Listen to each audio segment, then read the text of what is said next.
I am sorry. Are you okay?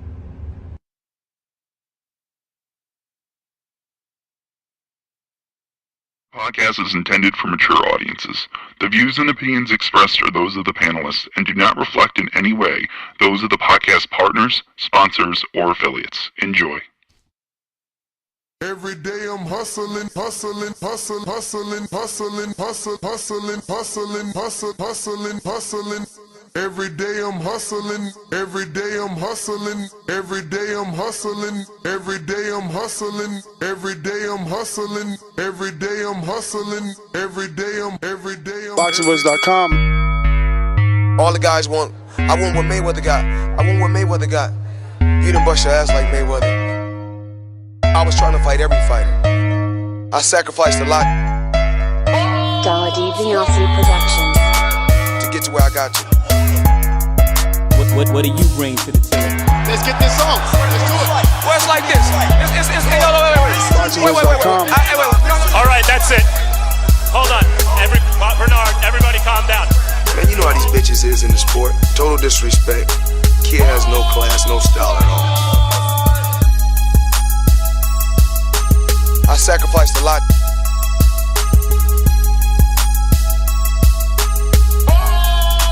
BoxingVoice.com.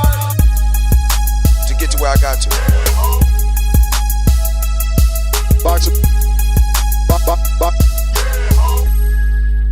BoxingVoice.com. What up? What's going on, ladies and gentlemen? Welcome back to another edition of the Boxing Voice Radio. Today we're going to be doing previews and predictions for the rest of this weekend's fights, as we had so many. Some of these are going to get left not being spoken of. Some have even gotten canceled. We won't get the Suleiman, is it Kaskoko or Eso Kaskoko? I don't know. I'll give you the Siri version of it.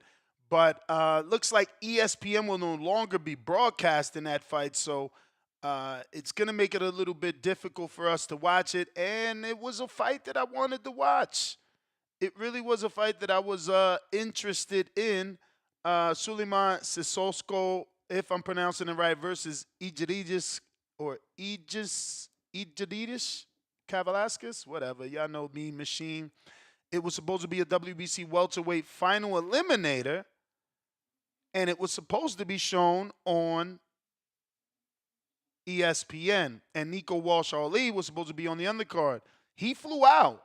I don't know what happened, but ESPN put out a post saying that they're no longer broadcasting that event due to whatever reasons. And it just sucks because, we don't get to watch this good welterweight fight that will potentially be an opponent or could have been an opponent for a Barrios or a Boots.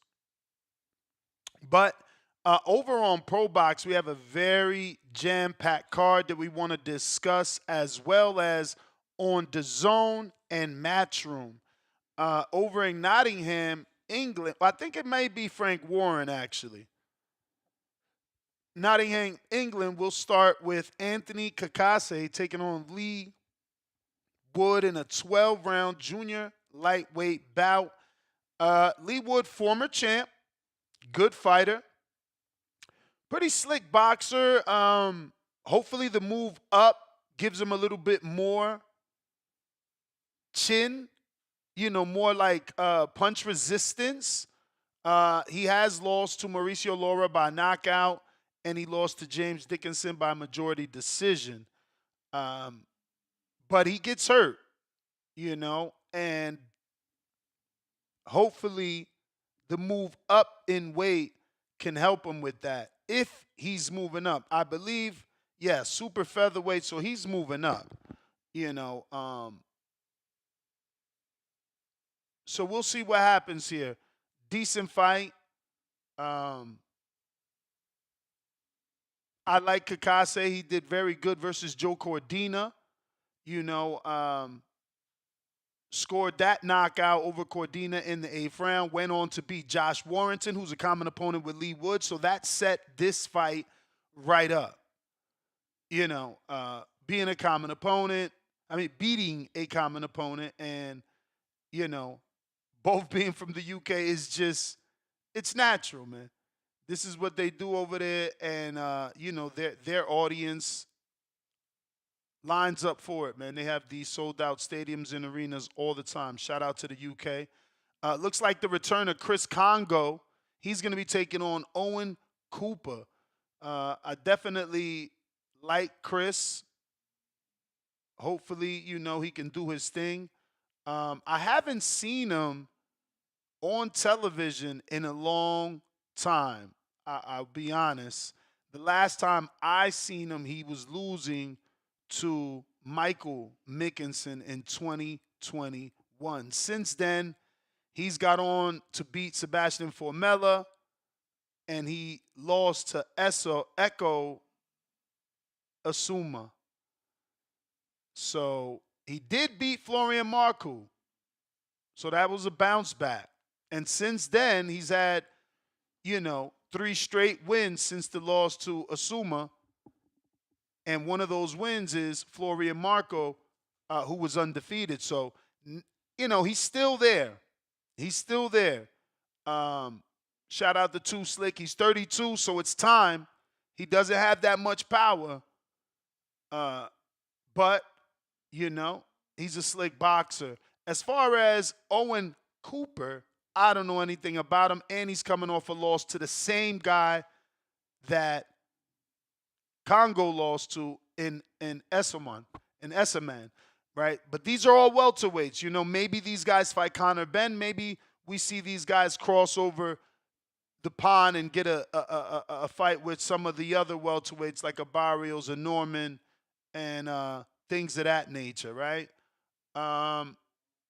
Also, on the card, we got, Sam Noakes. I want to kind of pay attention to Noakes this time around. His name's been floating around a lot. It may be time to watch him. I don't know. At this moment, he still isn't fighting anybody I know. But he's starting to put together a little impressive record in terms of numbers. 16-0, 14 KOs. He beat some people I know. I didn't watch those fights. But he beat Yvonne Mendy. Decent win. Looks like he beat Ryan Walsh. Another okay win. Nothing crazy. Nothing crazy just yet. But Noakes' name has been thrown out on various occasions. He fights at 135. That is the Tank and Shakur division.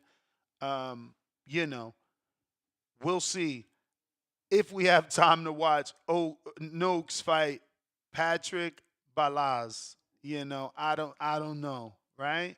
Maybe. What else do we have on this very big card in the UK? The rest of these guys I just don't know. I will screen share these so maybe my audience, maybe you guys understand these guys and you want to, maybe tell us who we should be looking at. But I don't know any of the rest of these names. I feel blessed enough to know the main event. I've heard of Ezra Taylor, never watched him. Liam Davies, never watched him. Owen Cooper, never watched him. Chris Congo, I have watched. Noakes, never watched.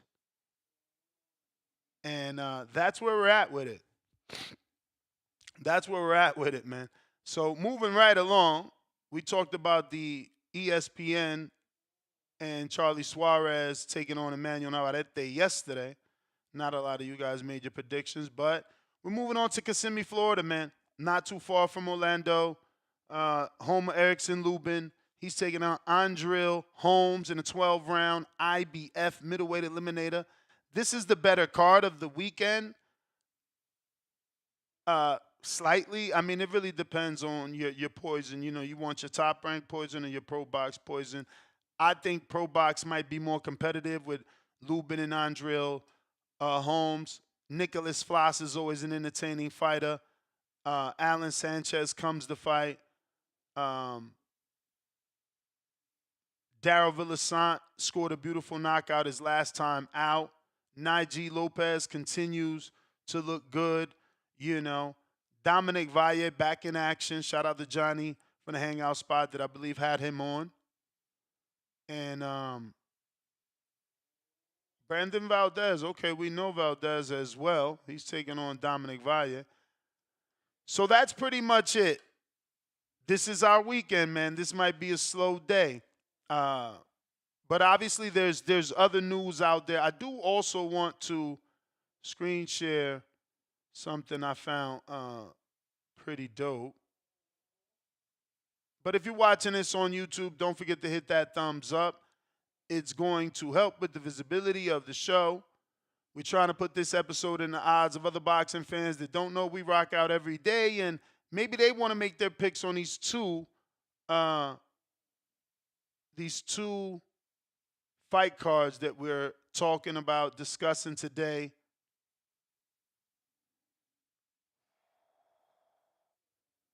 And I'm just, okay, this is heartfelt.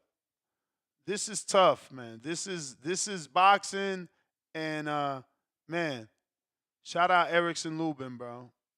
I know it ain't easy.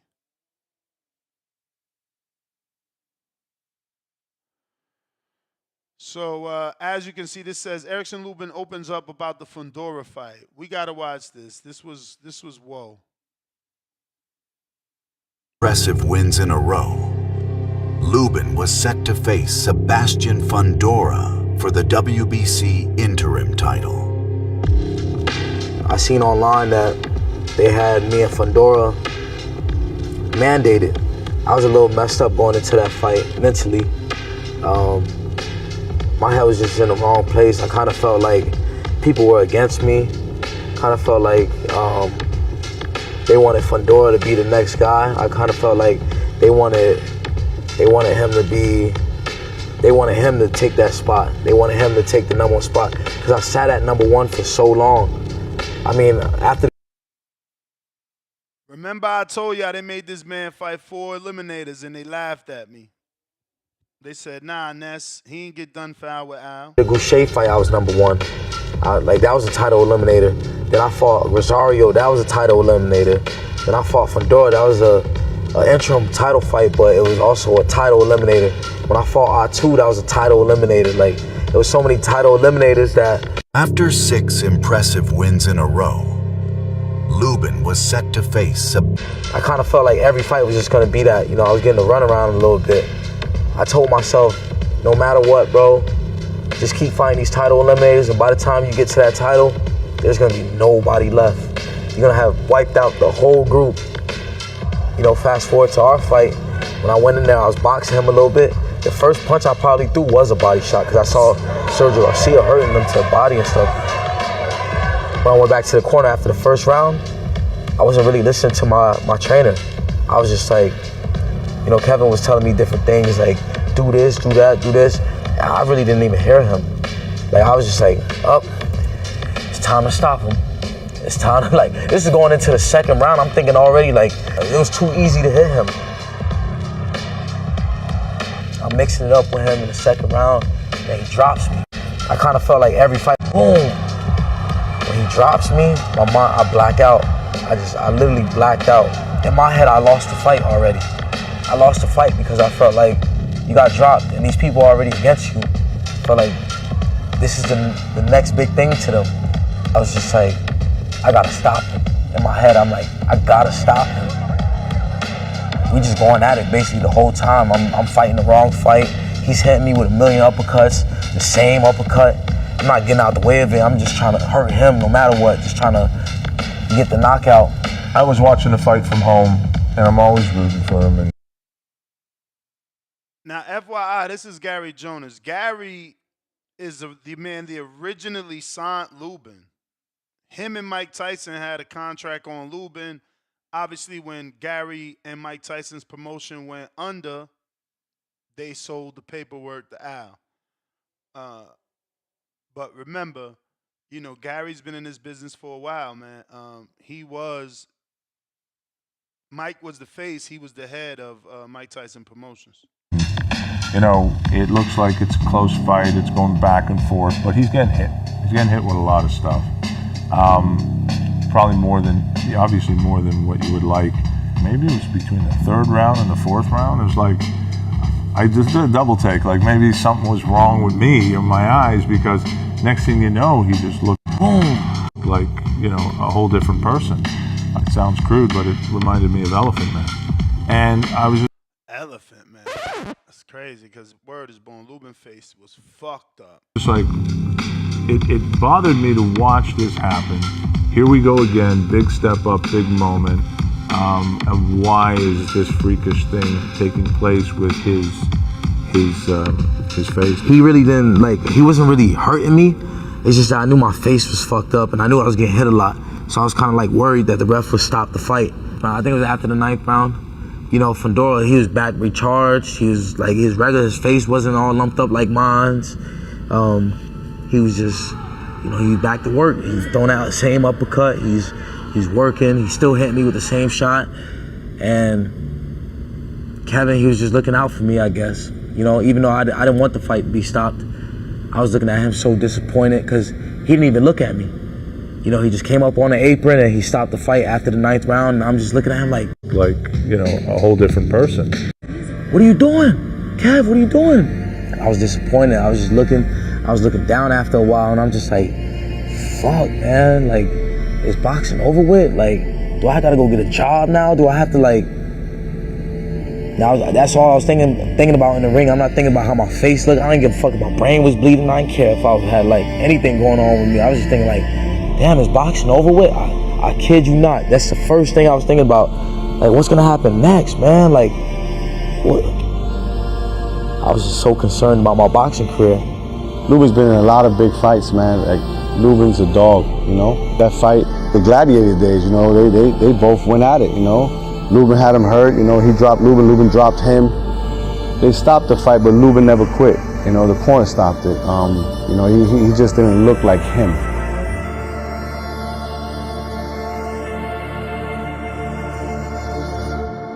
What are you doing? That shit was tough to watch, bro. But this is why I be getting mad at Tone with his whole pack it up, pack him up, get him out of here. It's like, bro, these dudes putting their life on the line. And we just be talking shit, bro. That's why I tell you, you gotta take some of them punches, man, to truly understand what they're going through. That shit was serious yesterday when I seen it. I'm like, damn, that shit, you know, that clip, while it's long and it's like fucking, you know, 4 slides, you gotta have the retention time, you know, you gotta be able to sit there through it. There's a message in there, man. There's a message. Listen, phone lines are open for those that want to partake and obviously give their predictions. Cacace Wood. Don't forget that other green belt is on the line. IBO Strizzy. Listen, we going out to Juan, Houston.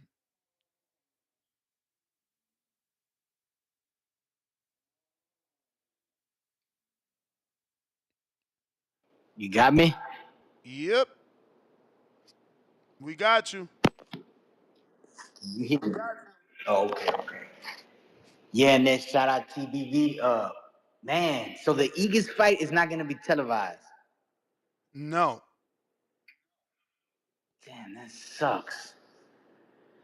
Well, but the Pro Box card is gonna be good, man. So I got Najee. Man. What's the other good fight on there? Dang, there's somebody else you named on there. Najee Lopez is fighting. Obviously Lubin is fighting. I got St. Holmes. Yeah, St. Holmes on that one. You mean Villasant. Yeah. Dominic Valle is fighting on that one too.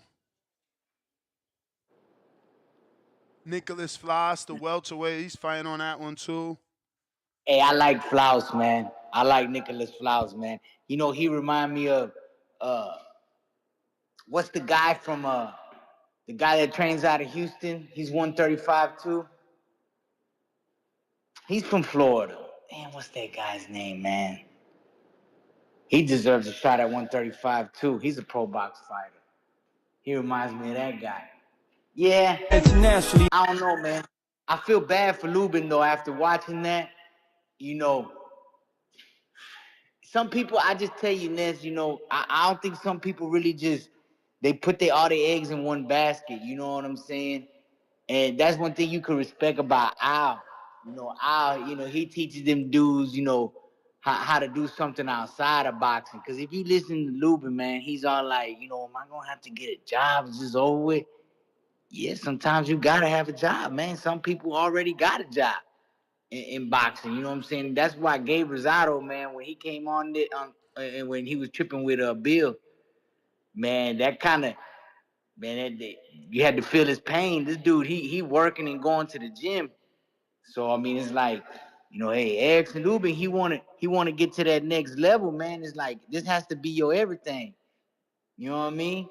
Got to stay off the social media because he looked like he, mentally, man, he a little sensitive. You know what I mean? He take, so you get, but he's a human. That's what happens to some of us, when we don't reach the potential we think we're supposed to be, but that just, you got to work harder. You know what I'm saying? But at the same time, I appreciate you giving us that's what I like about a lot of content like that. You know what I'm saying?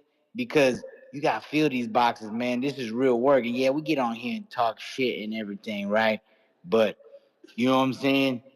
Man, that's a lot of work. That's a lot of pressure because, you giving up. A lot of these dudes, they got to live real hard, scrape by, make hard decisions that affect their family so they can reach their goals. You know what I'm saying? So, man, what was that on? That was on Showtime? The fight? That's an old thing?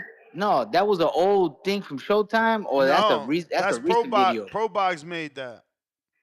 Oh, wow, so that's recent. Well, it's recent him talking about it, but the clips obviously, the clips. Yeah, I know the clips is old, but that story, that little vignette thing, that's new. Yeah. Oh, okay. I thought you was playing an old thing. Wow. Well, you know what though? It goes back to, man, man, I don't know, man. I can't say he got done foul with Al, man. I gotta say, he just didn't seem like he was in the headspace. If you already going in there thinking, man, because everything is mental, man. What do they say? It's like 85% mental boxing, So it's like if you already got these things in your brain, oh man, he gonna be the next guy. Yeah, man, fuck that, man. You supposed to go in there, fuck him, fuck everybody. I'm finna kill you.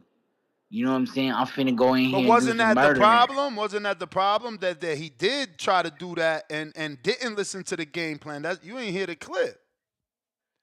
He got caught up in believing that this was supposed to be the next guy and he had to win by knockout, that he didn't listen to the game plan.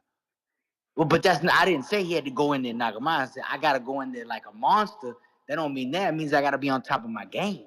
You know what I'm saying? I gotta come in there and fight a perfect fight. You know what I mean? And that's the same thing with Devin Haney. They was hating on him because of what he do, right? And if you go back and see his connect ratio of how many punches he throw, man, Devin Haney had a great fight. But hey, I guess nobody gonna respect that. But anyways, point is this. Devin Haney, when he went in there with Rohan Garcia, he tried to fight a different fight. You got to go in there and be the monster that you are, which means be perfect at what you do. You know what I'm saying? And that's why I think. But you know what? We'll see. It's just that, man, when I don't like to put my money on people that I think like mentally weak. You know what I'm saying? Look at Ryan, man. It's like, man, you had to cheat because you were mentally weak. You don't think you can win on your own. And when you got that mentality, like, man, I can win. Even if you lose, you still gonna give a great fight. You know what I mean? You still gonna put up a good performance. You can't beat everybody. You know what I'm saying? That's why it's all mental. Not all of it, but it's a big part of it is the mental. But nah, man, I like that content. I'm gonna go watch that whole thing later on Pro Box, man, because I like, you know what I'm saying. I don't know, man. We'll see. He'll prove himself this week. We'll see if he's ready for that. If he really on that comeback. What was the coach that said he been working with him real hard? Mark Ferrer. Yeah. Yeah, he said he been working tough and he been serious in this. So, man, let's hope he really did, man. He really did go in there in that tank camp and give it his all. But yeah, man, I'm excited for the weekend, man. I like these pro box fights. So, what is that, Saturday? Yep. And Friday, isn't there a card on Friday? Yep, the Perot card. And that's gonna be on what? The Zone? Mm-hmm. Okay. Man, okay. And the Navarrete fight is where? ESPN. But they're not gonna show it. That's not the same one on the Eagles, or that was two cards they had. Yeah, they got two cards. I'm trying to find out more information. From what I found, Boxing Scene wrote an article yesterday saying the fight is not going to be shown. According to someone in the live chat, there's something that says that the fight is going to be shown, but I haven't been able to find anything saying saying what that guy in the chat is saying. It's probably bullshit. Yeah, might be on some like MSNBC. I mean, not MSNBC. What is that? A Peacock or something? I mean, I don't care what is on. I mean, the reporters is it's not going to be on ESPN Plus where it should have been. This guy in the chat is saying it'll be there on Saturday, but I don't see anything that says that. Don't forget we're going to be having Rohan Polanco on the show at 10:30 Eastern, 7:30 Pacific Standard Time. That's all I got, Ness, man. Appreciate you taking my call. TBV, like and subscribe, baby. All right, champ.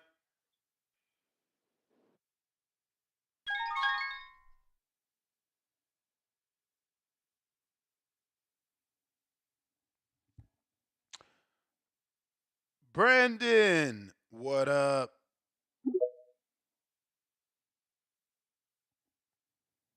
Yo, what up, Ness? Hello?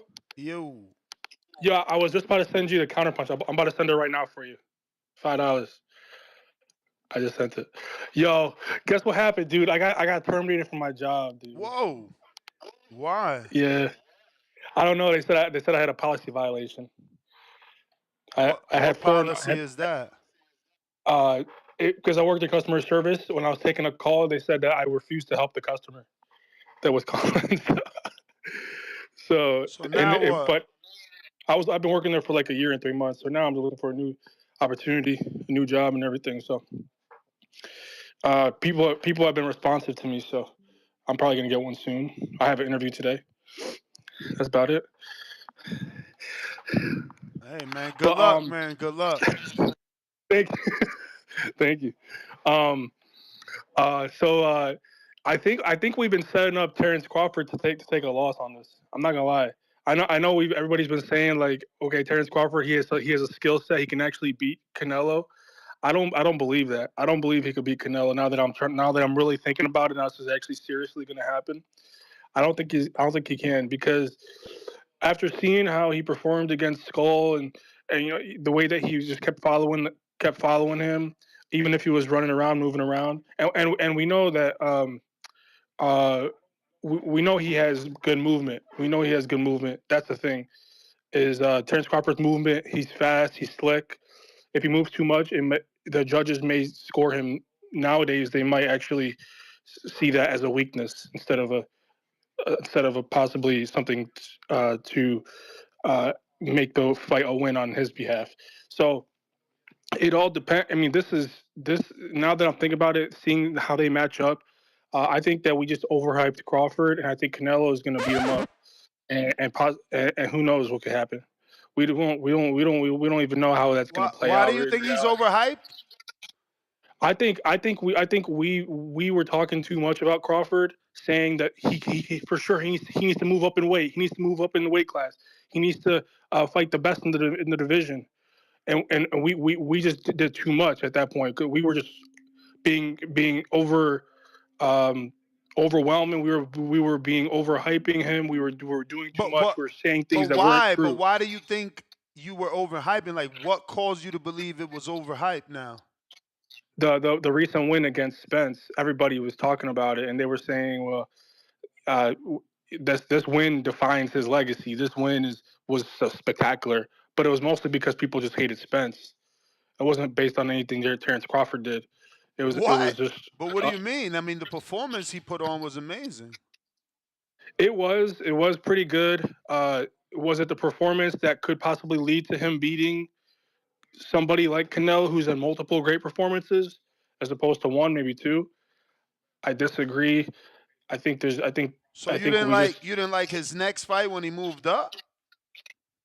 Not as much as his last fight. No, I didn't really like it that much compared because remember it was like 5-7. He almost if he lost possibly 2 points on that for any reason he would have took the loss. So it wasn't as good as the Terrence Crawford fight as the Errol Spence fight when he actually knocked him out. And now that he's facing somebody who will be the toughest in the division at that weight class, who's arguably a legend. I don't know, man. I mean, Canelo's last performance didn't show you that he slowed down.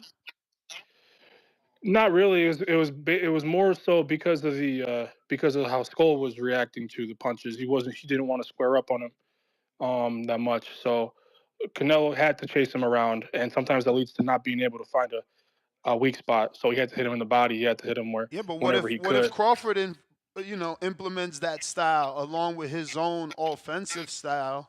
Could be an issue. Well, Crawford won't do that. Crawford will actually square up with him, guaranteed. He stays in the pocket. But the thing with Crawford is that he can counter him. Basically, when Canelo could go for one of his signature punches, that left hook or that right power hook, if he goes for that, and then Crawford finds the opening in between, he can hit him. But again, it's so unlikely to happen that Terrence Crawford might just take that punch, take those body blows, take to the face shot, take everything. And he just may just get knocked down, because he never fought somebody like that before. So I kind of feel bad for him now that we set it up, but he still can cancel the fight. I mean, I don't think he's scared at all. He's encouraging the fight because he sees it as opportunity for promotion, for I don't know if they're paying him, and he sees it as he's going to become a bigger fighter even if he loses against him. But to be honest, he might just be a nobody if he loses, just like Errol Spence was. So, I mean, it's scary to think about it. But still, I mean, you can make the argument on either side on who would potentially win. But in my opinion, I favor Canelo at this point. I got to change my mind on this one. All right, champ. Well, we appreciate you calling in. You're welcome. I'm sure that you are going to be in the majority. I see that you triggered a Bud fan to call in and defend. What up, Dom? Yo, TBV Ness, what's going on? What up? What up? Yeah, Brandon, sorry to hear about your job. Hope you bounce back. But with all that free time that you're going to have, I want you to go back, go into the boxing archives, do yourself a favor, and actually watch the career that Terrence Crawford has had. You sound like a big Canelo fan. It's understandable, but if you want to be a boxing fan, educate yourself on Terrence Crawford. Outside of that Spence fight, just before it, we had 10 knockout victories. Before that, you can go through his unanimous victories. All of his performances have been impressive. Even the last one, considering he moved up in weight. After so much time at welterweight, he still got a unanimous victory against a very unorthodox opponent. But yeah, man, I mean, the things you were saying were just outlandish. I'm not even sure what the topic is today. I just tuned in, but as far as this goes, completely wrong. You said Crawford would be a nobody if he loses to Canelo, the guy who literally makes careers, it seems like, for nobodies. I mean, look at Jaime Munguia. his next fight or a couple after he gets knocked out. People are still tuning in. They tuned into the last fight that he had, the comeback. I mean, in no realm is that true in any way. You just sound completely uneducated on one of the greatest fighters of this era. So just go educate yourself. You don't have to be a fan, but at least sound knowledgeable what you're talking about. That's it for me. Peace. Back to work. Peace. Salute, Dom. What up, Ness? Good morning. Bueno dia, bueno dia. Yeah, man. Hey, Dom. Funny how that feels, huh? That's how I be feeling when they talk that shit about Dev. You see, everybody got that fighter. That look for round one, it's Inoue.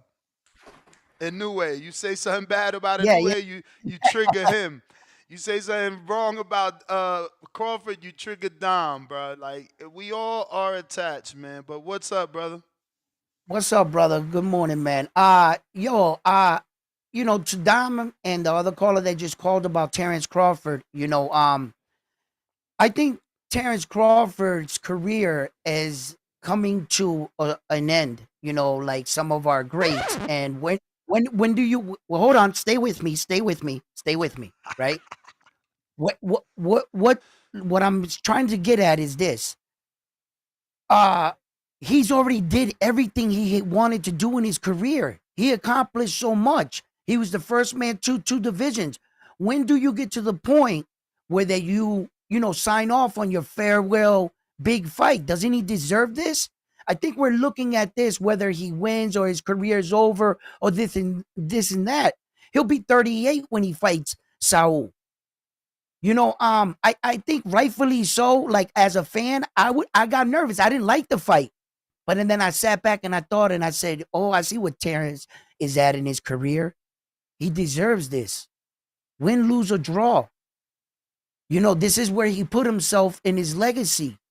And if this is gonna be the farewell tour or whatever he decides, I wish the man the best. I think he feels like he did everything in the sport. He accomplished what he wanted. And then we're viewing it as fans like we don't want to let him go. Like the greats of the sport. And when I started seeing it like that, I was like, because first my boxing intuition came in. This is not fair. He's got to move up. He's sacrificing so much. Saul's in his normal weight. Why are they putting all the factors on Saul? He's putting this. And then I sat back and I thought of it and I was like, yo, salute Terrence Crawford, bro. You did it. You did it, brother. You got to the position to get the fight you wanted. You did everything. What's this? And then all 4 belts on the line. If he pulls this off, oh my God, the first man in boxing history to have 3 weight divisions with all 4 belts. So there's legacy here and there's a purpose behind it. And when I saw that, I was thinking of my great legend. I was saying to myself, because I don't want to see him lose. I want him to ride off in the sunset undefeated. But win, lose, or draw, brother, I was like, I saw it in a different light. And I was just like, salute Terrence, brother. Salute, man. Do you. Give us a good fight. So just want to screen share these facts here. This is the Boxing Scene article that is quoting ESPN. And it says there, Top Rank announced Wednesday they will no longer be streaming the fights this Saturday. So it said, quote unquote, unforeseen technical issues was what caused that, to happen. So hopefully they put it on YouTube. I know Aegon Sports, the promoter of Skull, when they lost the television, I think it was with the Zone or ESPN, they went to Aegon Sports YouTube, and I was able to see Skull fight there. So hopefully we get that because I do want to see Kev Velasquez fight, bro. It freaking sucks. He's a decent fighter. Underrated, anyway. Edwin Martinez, first super chat of the day. He says, salute. And he says, salute to him for packing these motherfuckers up. But I don't get that, man. We played that Lubin clip, and we see how, you know, emotional this sport is, how attached these fighters are to this game, man. And you know, the phrase "pack them up after they lose" is disrespectful. That's why we played the clip. Hopefully, this super chat was before that. Big Balls, $5. I DM'd you the Cisco fight poster on X. It'll be on ESPN Saturday. Yeah, you DM me, Brandon Lorian, but it does not have ESPN on your logo, and I will show that right now. The one you sent me, and I already messaged you back. And This has I no saw that. logo. Oh, Sorry. Let me just scale down. right. There's no. Actually, it does say ESPN there, but this is the cancel. This is canceled. Again, hopefully you're right. I wanted to be on my ESPN Plus because that's what I pay for. But according to Yeah. Top Rank, they had unforeseen issues. But you was gonna say? Oh no, I was just gonna say I saw that Lubin video, man, and it reminded me of the fight and stuff and the damage that he took, and it speaks to the warrior in these fighters how far they're willing to go, and he was honest that he wasn't listening to his corner, and he felt like he had to get the knockout. And to all the people that say that Sebastian Fedora doesn't have punching power, that look at that man's face. And so like, yeah, man, there's a lot that goes behind boxing, all the sacrifice, all the miles jogged. And let's see how he does. Let's see how he bounces back. And as a fighter, he bounced back from that. This is just good marketing. Remember that Lubin got the win over Jesus Ramos. He hasn't been in the ring. Man, I got a actual tracker, bro. He hasn't been in the ring in about 580 days, I think. It's nasty that's a work. little over. It's nasty work. And this is not PBC bringing him back either. This is why I be saying get done foul with Al. There was once upon a time where it was thank you, Al Heyman, but these days, motherfuckers is getting done foul with Al. Lubin hasn't fought in 586 days. That was September 30th, 2023. Lubin Ramos on the undercard of Canelo versus Jermell Charlo. You think there'll be ring rust here? Whoa. I don't know, man. I mean, I know he's in the gym. Shout out to Johnny in the hangout spot. He stays in Plant City with Mark and Edgar and them. So he gets to see them in the gym. He knows they're in the gym. But, people still act like there could be rust. Like you need to be in an actual fight to get that ring rust off. So I don't know. I ain't a fighter. Hopefully Lubin shines. I know Andre Real is a boxer, right? Another tall, lanky dude, too. Is he going to try to remind Lubin of them uppercuts? I don't know. Like I said, this might be the better fight this weekend because Navarrete Suarez, it's like, okay, but it ain't Andre, Ardreal Holmes versus Lubin, and then you got Flas. I don't know. Even though that Murataya fight is probably the fight of the weekend, another guy that's underrated is Abdulayev.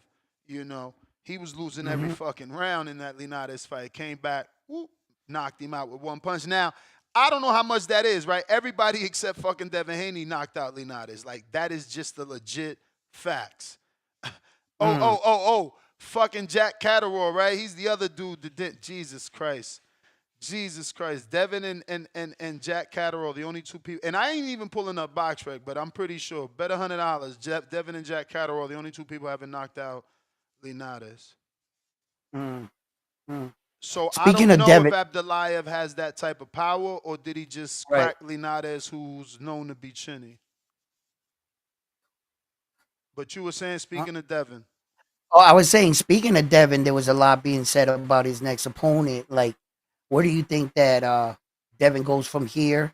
And who would you like? Man, I'm Devin Haney, Ryan Garcia out, bro. Let me change this for you.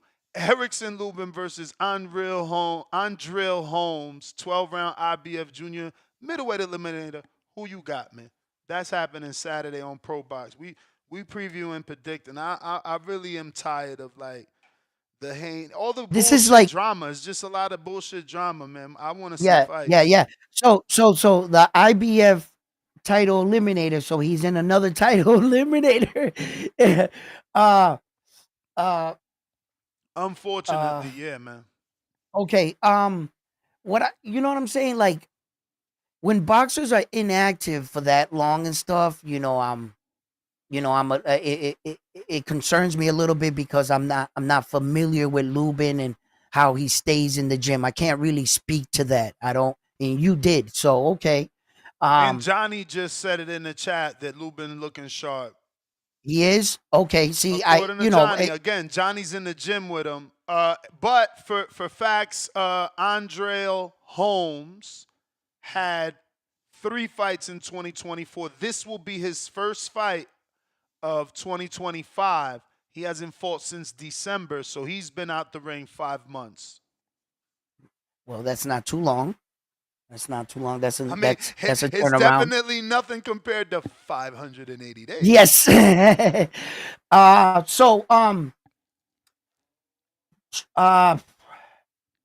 gonna take Lubin in the fight. Yeah, I mean, probably the right choice, but we'll see. Ring rust is real, man, and this is Holmes' opportunity, to make a name for himself. Biggest opponent that he's been in the ring with. I do want to check the betting odds before we move on to the next prediction. And if you're watching this on YouTube, don't forget to hit that thumbs up.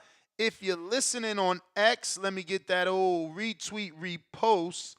And if you're watching on X live streaming video, formerly known as Twitter, also need that retweet, repost. Over on my bookie, man, they even got the Andres Cacace. What's that kid that beat? I mean, the kid that beat Brandon Adams, bro. It's hard to pronounce these guys' names. But, man, where the hell? There it goes. Lubin is a minus 340, while Mr. Holmes is a plus 234 on my bookie. And looks like the over-under is set at 11.5. Lord, they on some bullshit. That's crazy. I mean, fuck. At least it's plus money for the under, and you got a lot of rounds for either of them to get the knockout. But Lord have mercy, I don't think I've ever seen honestly, have we ever seen a fucking over under that high? 11.5 rounds? That's technically fucking 12 rounds. What type of shit is that? That's nasty word. I honestly, I don't recall. I'm not trying to I don't recall ever seeing no shit like that. Wow. I don't know. But hey, Chad in Canada, what it do?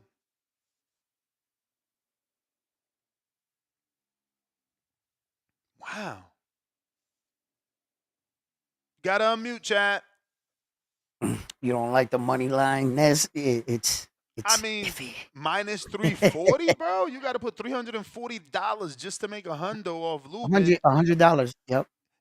And then he's been out the ring almost 600 days. Like, are you really trying to put $400 to make $100 on a dude that's been out the ring 600 days? I'm good off that. This one is just a look at it fight. And then they set the over under so high. It's like maybe the over is the play, but it's also minus money. You know what I'm saying? Because they both been out the ring. One been out 5 months, the other one been out 5 years. Chad, you there? I'm here, man. Yeah. What up? 500 days. What's I just started listening a minute ago. Have you seen the odds for Wood Cacace? Like, what are the odds for that fight, Les? Let's see here. Over on my bookie. Because I'm like, I can't decide who I really, I got it 50-50 in my mind, but I feel They like got Cacace's going to. They got Anthony Cacace. Cacace. I thought it was Cacace because it's like Versace, no? But his nickname's the Apache, so I figured it's Cacace, but maybe I'm wrong. No, hey, you know I'm wrong. The one that can't pronounce shit is I. But he's a minus 224. Okay, yeah, that's how I had it in my head. Like, I give him like a narrow, just because like he dropped the IBF belt for anyone that doesn't know, and he's looking at, he's trying to make a bit of money before he gets out, right? He's like, I think he's in his mid 30s now anyway. I could be wrong about that, but yeah, I got him edging out Wood. But that said, just a little bit about 130. So he did drop the IBF belt. So we got Nunes and Rikishi set to fight for that belt, which is vacant now at the end of May. Now, I when Ford moved up to 130, I really liked the idea of Ford fighting Wood. But I'll take Ford. I like the idea of Ford fighting the winner of this fight. Or I also like Ford fighting Magsayo. Nah. Ford got to handle some of that smoke he created on Twitter, man. He got a lot of Twitter beef out there. He's biting the heels trying to get a fight with Shock. It's not going to happen, Ness. He's had one fight at 130. He didn't move up with his belt. He's not entitled to shit. He's going to have to at least take one or two more fights and earn that title shot, man, unless Shock wants to give it to him, and I don't see it happening. Now, look, any of these champs, they could decide to give him a voluntary. Maybe it'll happen. Maybe Navarrete will. But personally, I think Navarrete and Shock need to get it on and get reestablished a lineal champion for that division. I think that's the most logical thing for those champions to be focusing on. And it looks to me like Shock wants to move up, use his belt to try and leverage a fight with Shakur. I don't know if that like if Shakur sounds like he doesn't want that as much as Shock doesn't want the Ford fight. I don't know, man. It sounds like a whole lot of noise, but I like the heat. And I'm hoping it produces a fight. But I don't know, Ness. I don't know if that's going to happen. Like, I'd like to see if Ford's got a fight, another fight or two. I like the Magsayo fight for him too, like someone who's experienced in the division. But I don't know. I don't know for Ford what the next steps will be. But, yeah, what do you think about Navarrete versus Oshaki Foster? You guys like that fight? I do. I mean, I like it. Yeah, that's a natural fight, but that's giving isn't that giving Navarrete another shot, or was that 35 he failed at? Yeah, he failed at 35. Yeah, okay, yeah. So this will be a unification. Yeah, that's right. Okay. I think he's got the BA. I'm checking now. Yeah, I'm going to the rankings now. No, he has the BO. Navarrete has the BO, and Oshaki Foster has the WBC. Yeah, so that would be a unification. We can do that. I don't mind that. Yeah, guys, Ring has them 1 and 2. So there's no lineal champion right now at 130. So if those two fought, that should establish a new lineal champion, which I really like. I think it's not only the hottest fight for the division, but reestablishing a lineal champion at the same time. I think that's the one to make. I don't know, man. With Cacace fighting Wood being at number 3, does he jump somebody because of the, I don't know, politics? I don't. There's one other guy I like, Ness, at 130 that is not known. People are going to laugh or whatever. But I just want to remind everybody about Otabek Kolmatov. Nobody friggin' knew who Kolmatov was until Ford fought him, and they gave us one of the best fights of the year. And his name is Sultan Zauerbek. He's a Kazakh fighter. He's ranked in a couple he's number 2 in the WBA. Bodies. Yeah, he's trust me, he's someone to watch. And I'm hoping that he gets either a chance to challenge for a belt and we can see if he's really made of that stuff, or somebody like he's one of those high risk, low reward guys in the meantime, right? But he's somebody to watch at 130. He's somebody to watch. I'm hoping that we see him get some kind of opportunity soon. But yeah, I'm looking forward to seeing Wood in the ring again and see if Wood's still got it. But that's the end of my call, guys. Thanks a lot. I'll go back to listening, man. All right, champ. All right, champ. Thanks for calling in. Don't forget to hit that like button. We got Crypto Brandon sent that counterpunch. We got Ghost Coast $2. Bud dropped by Mean Machine plus Ring Ross. Excuse me. Bud dropped by Mean Machine plus Ring Ross plus weight. Okay, so basically he's saying Canelo's going to win because Bud was dropped by Mean Machine. Plus, he's going to have ring rust because he hasn't fought since Madrimov or Madrimov. And he's saying the weight is going to make him slower. I'm assuming. Did they count that knockdown? No. Okay. So, there's no knockdown. Not an official, just like Floyd. Just like Floyd. No. So, yeah. So, we can't take that into the consideration when that's not what happened. So, I think that Terrence Crawford has a chance just like anybody else. You know why? Because the proof was in the fight just the other night. Conor Benn went up 2 weight divisions to fight Chris Eubank Jr. He lasted all 12 rounds like that. So when it shows you right preparation, a skilled athlete, and the kind of ring IQ that Terrence Crawford has, anything can happen. Over on my bookie, Terrence Crawford is a plus 162. So if you bet $100 on my bookie using the code TBV, bet TBV, you will win 262 because you'll win 162 plus your 100 back. You feel me? 100 gets you 162. Now, if you're betting on Canelo Alvarez, you're going to have to put down 232 to make 100. 232 to make 100. That's nasty work. Look how big of a money line Diego Pacheco is over Trevor McCumbee. Lord have mercy. Minus 2,020. What? 2,273? Really? That big a dog? I mean, favorite? Lord, I ain't even noticed that. Out in the Bay. What do you say? Out in the Bay. What do you say?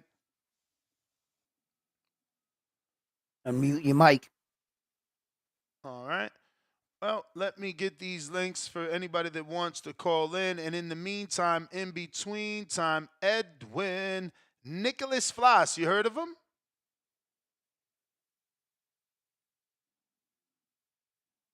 Hello. What's up? Did you hear of Nicholas Floss? Have you heard of No. Nicholas Floss? Wow, nasty work. I think he's like Puerto Rican, Dominican or some shit. I gotta know every Puerto Rican Dominican. Fuck yeah, bro. You're supposed to be like, you know what I'm saying? He is Puerto Rican. De Bayamón, pai. ¿Qué pasa? Mira. Ching.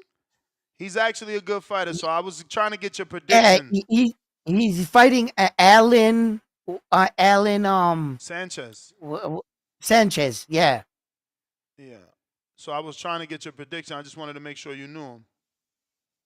Well, not really familiar with his whole All career. Good. All good. Moving on. Do you know Villasant? Yep. You do? Yeah. Okay, so Okay. you want to make a prediction on that one if you want? These are pro box fighters. I don't know. If you haven't been watching pro box, that's all 10 round fight. Yeah.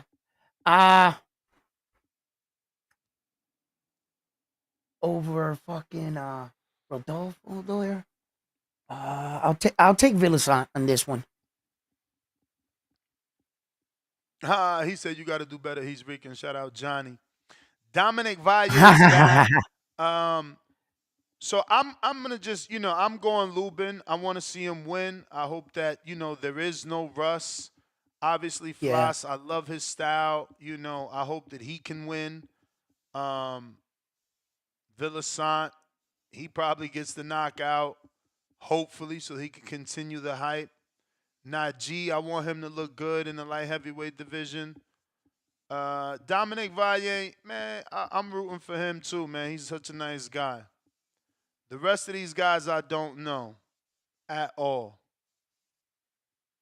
At all. I really wanted to see this fight with Kabalaskas and Ooh. Sissoko, but And this is the fight card that won't be televised. correct. And Nico was there. This is like somewhere in Africa, bro. I wanted to see this. But that won't be televised now. Mm-hmm. The other predictions to make were the UK fights. Right here. I'm going to go Cacace. I mean, I shouldn't be because Leigh Wood is a very good boxer, but he's just been out the ring so long, bro. I don't know that he could pull it off. Plus, this is a move up for Leigh Wood, I'm pretty sure.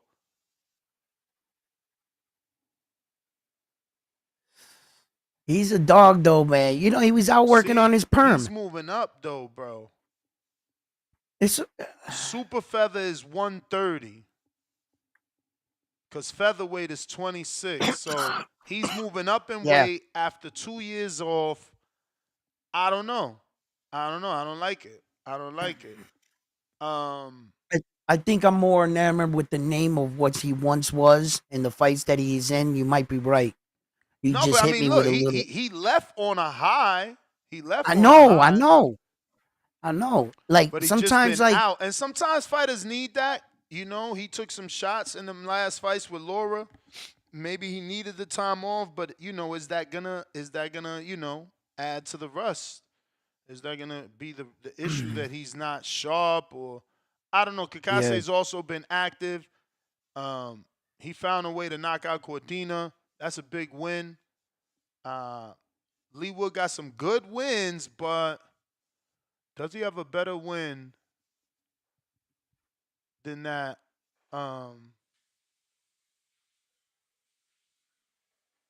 Since I ain't putting no money on it, right? I'm gonna go with Leigh Woods on this one. Something just tells me, I'm just, let's see what happens. I expect him to be the better fighter. Yeah. In terms of skills and technique. But again, that chin be worrying me, man. It be worrying me. Sometimes he gets hit and it doesn't look good. And it was a smaller guy. Now that could have been the weight restriction, making that weight, fighting down there. Maybe this time off and the move up is gonna, like I said earlier when you wasn't on, is maybe it'll give him some more punch resistance. Who knows? Remember once upon a time, Floyd wanted Cormier Moulton to fight him on his debut for the belt? Yeah, that was marketing, man. That was marketing, but we'll see, right? Because this he hasn't fought since then, I don't think. Or maybe he had one fight, but he had fought since But we'll see how Leigh Wood looks. And was he even vulnerable enough for a, Moulton who didn't show up to the gym yesterday? To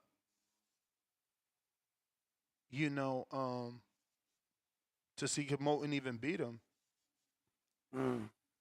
Hey, did Keyshawn show up? He did. Keyshawn was did, there. yeah. He brought his belt. Yeah. Yeah. I was like, yo, you always bring the belt for motivation? He's like, nah, this is the first time. I'm like, bro, he got a little not the English bulldog, he's got the French bulldog. That motherfucker took a big ass shit in the gym. Wow.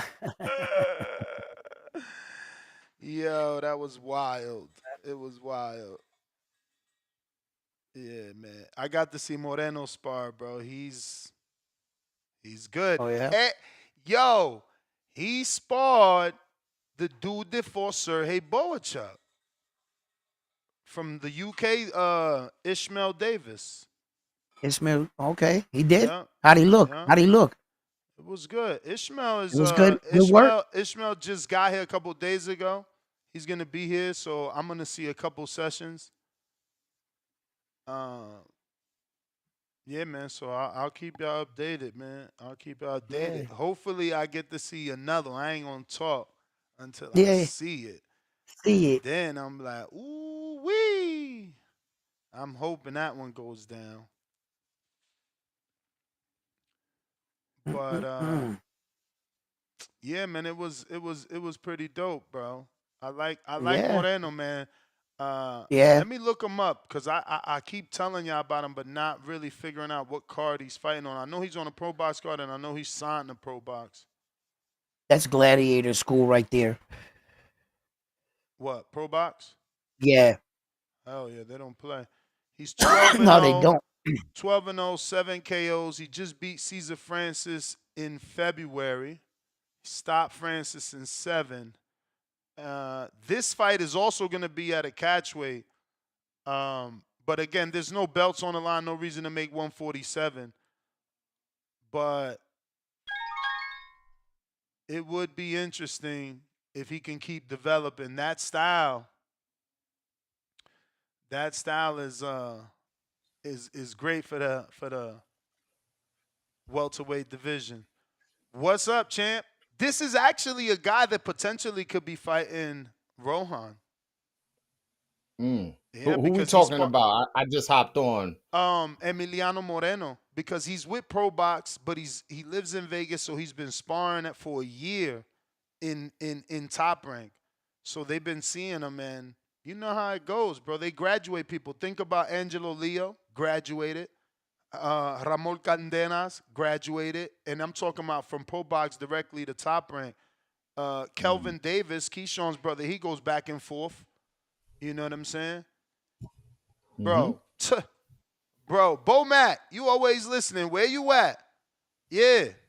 I heard your man had some he got into some sparring with my man. Where you at? I heard Emiliano and Lester got it in. Sips coffee. Speaking of Bomac, he has a fight. Big old 68-pound Lester Martinez. Let me just make sure I tell y'all that, because this kid's a welterweight. Yeah, nah. Speaking of Bomac, he got Keyshawn Davis, who also is gonna fight Edwin de los Santos, a Dominican. And I was just with Edwin on when was it? 2 days ago at here in Brooklyn. I saw him spar. So yeah, man. Who he spar?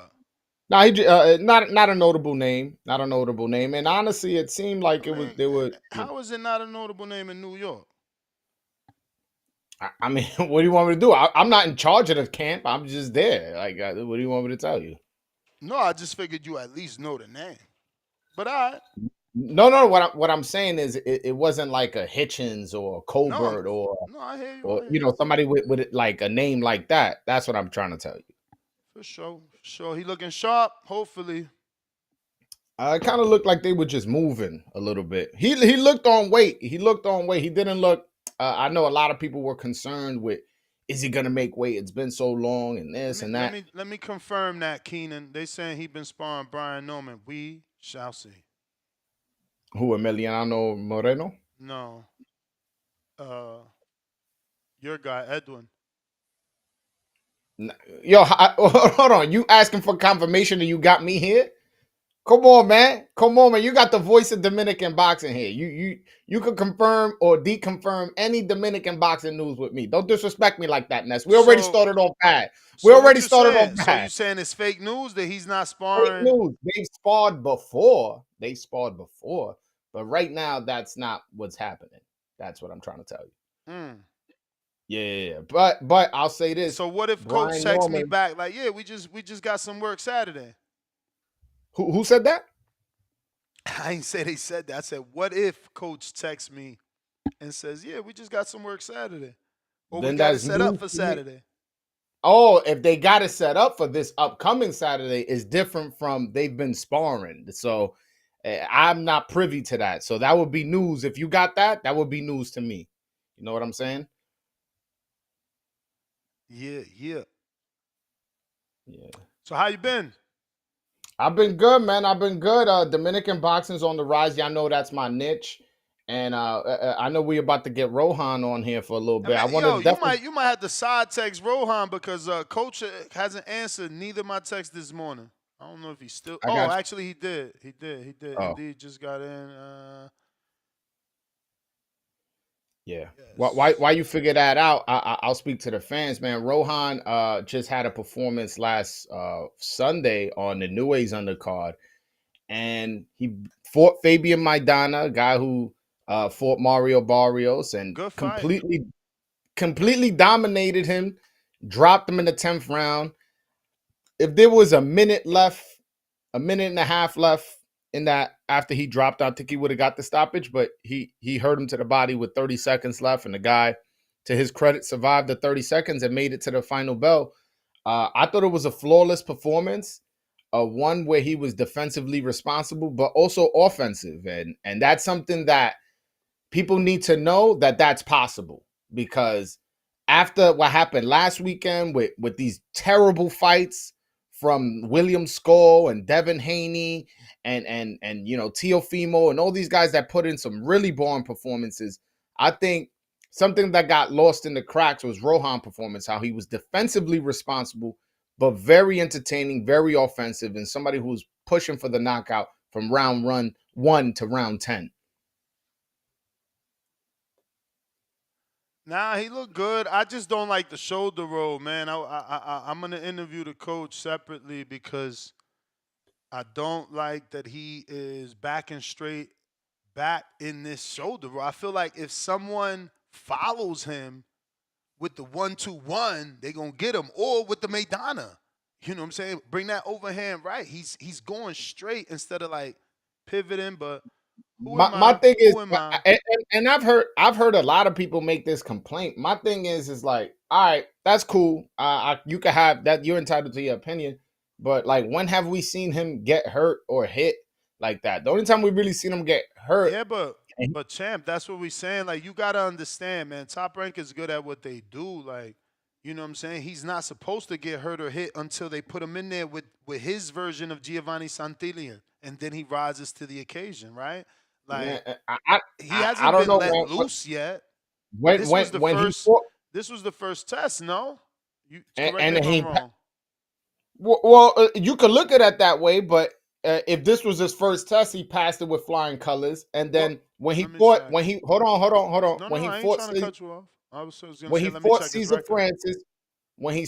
Cesar Francis, I know right now we're looking back at it, and maybe it was this, maybe it was that, but a lot of people were saying like, yo, he better be on point because Cesar Francis is a tough veteran, somebody with experience, and that's a good fight. That's a good fight. My boy, and he wiped him out. Did him and he did him in 5. No, easy too. Not just that he did him in 5. He beat the shit out of him and stopped him. So, like, I feel like he doesn't get a lot of credit for who he's been fighting. Keith Hunter's a good fighter. I'm not saying these guys are world. That's another good fighter, though.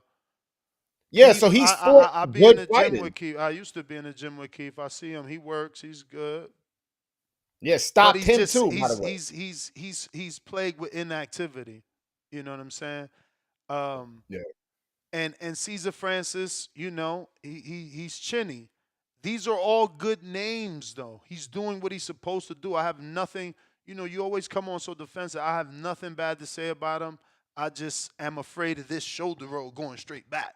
No, if someone follows you, that's going to be a problem. Until you see it cost him, you can't say that's a concern. Yeah, until but you see brother, it cost him. You have to be able to look past this lower opposition and imagine him in there with someone like Emiliano Moreno, someone in there like Boots or Barrios that's long. He's a welterweight. Well, how about Boots that gets cracked in every single fight with a hard left hook? Every single fight. Oh, he won. Yeah, but every single fight, there's a hard left hand that if it's Rohan hitting him, you don't know if he's getting up.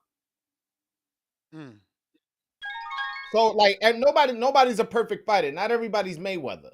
Hey, you being a little hard on him, bro. You being a little hard No, on I Rohan. think you're just defensive, bro. I literally said I have nothing bad to say other than him going back in a straight line. Call up a coach right now. They're gonna tell you no fighter should go back in a straight line, let alone in the shoulder roll. They tell you don't back up straight with your hands up. They tell you turn, pivot. Don't just back up, pivot. But you're gonna do it in a shoulder roll, my man. When someone does 1-2-1, we gonna talk. Or that overhand right they caught Mayweather. You know that shoulder roll ain't exempt from offense. You could get hit, and everybody ain't Mayweather. That's the thing. If you him and his athleticism, Rohan is more about power. Mayweather was more about accuracy and it was like watching a fucking he put on the show. It's different. Rohan is trying to knock you out, and I love it. His feet are planted though because he's trying to knock you out. It's not like Mayweather on his toes. You know what I'm saying? But he's good. Mayweather wasn't on his toes either. Huh? Mayweather wasn't on his toes either, by the way. Lord have mercy. Did you not He watch was also Canelo? someone who would stay in the pocket. He would stay in the pocket with you. Did you not watch Canelo? Moving. Hector, what's up? Hey, what's going on, Ness? Before you put What's Rohan good with on, man. Before you put Rohan on, because I got Joel over here butt hurt. He can't take criticism. What's the signs, yo? What's the signs? He can't take no criticism. Coach, I'm just saying I love everything Rohan did in his last fight. Everything. He looked good. Yeah. I just don't like the way he in the shoulder roll, he goes straight back in a straight line. That's it. And listen, winners look at what they do right. Losers look at what they do right. Winners look at what they do wrong. So we understand that. We know and acknowledge that. That the man only got 16 fights. Everything get corrected with time. That's what I'm talking about. See, at least you acknowledge it, Joel. Like you're being hard. I'm like, bro, I literally say he's doing what great.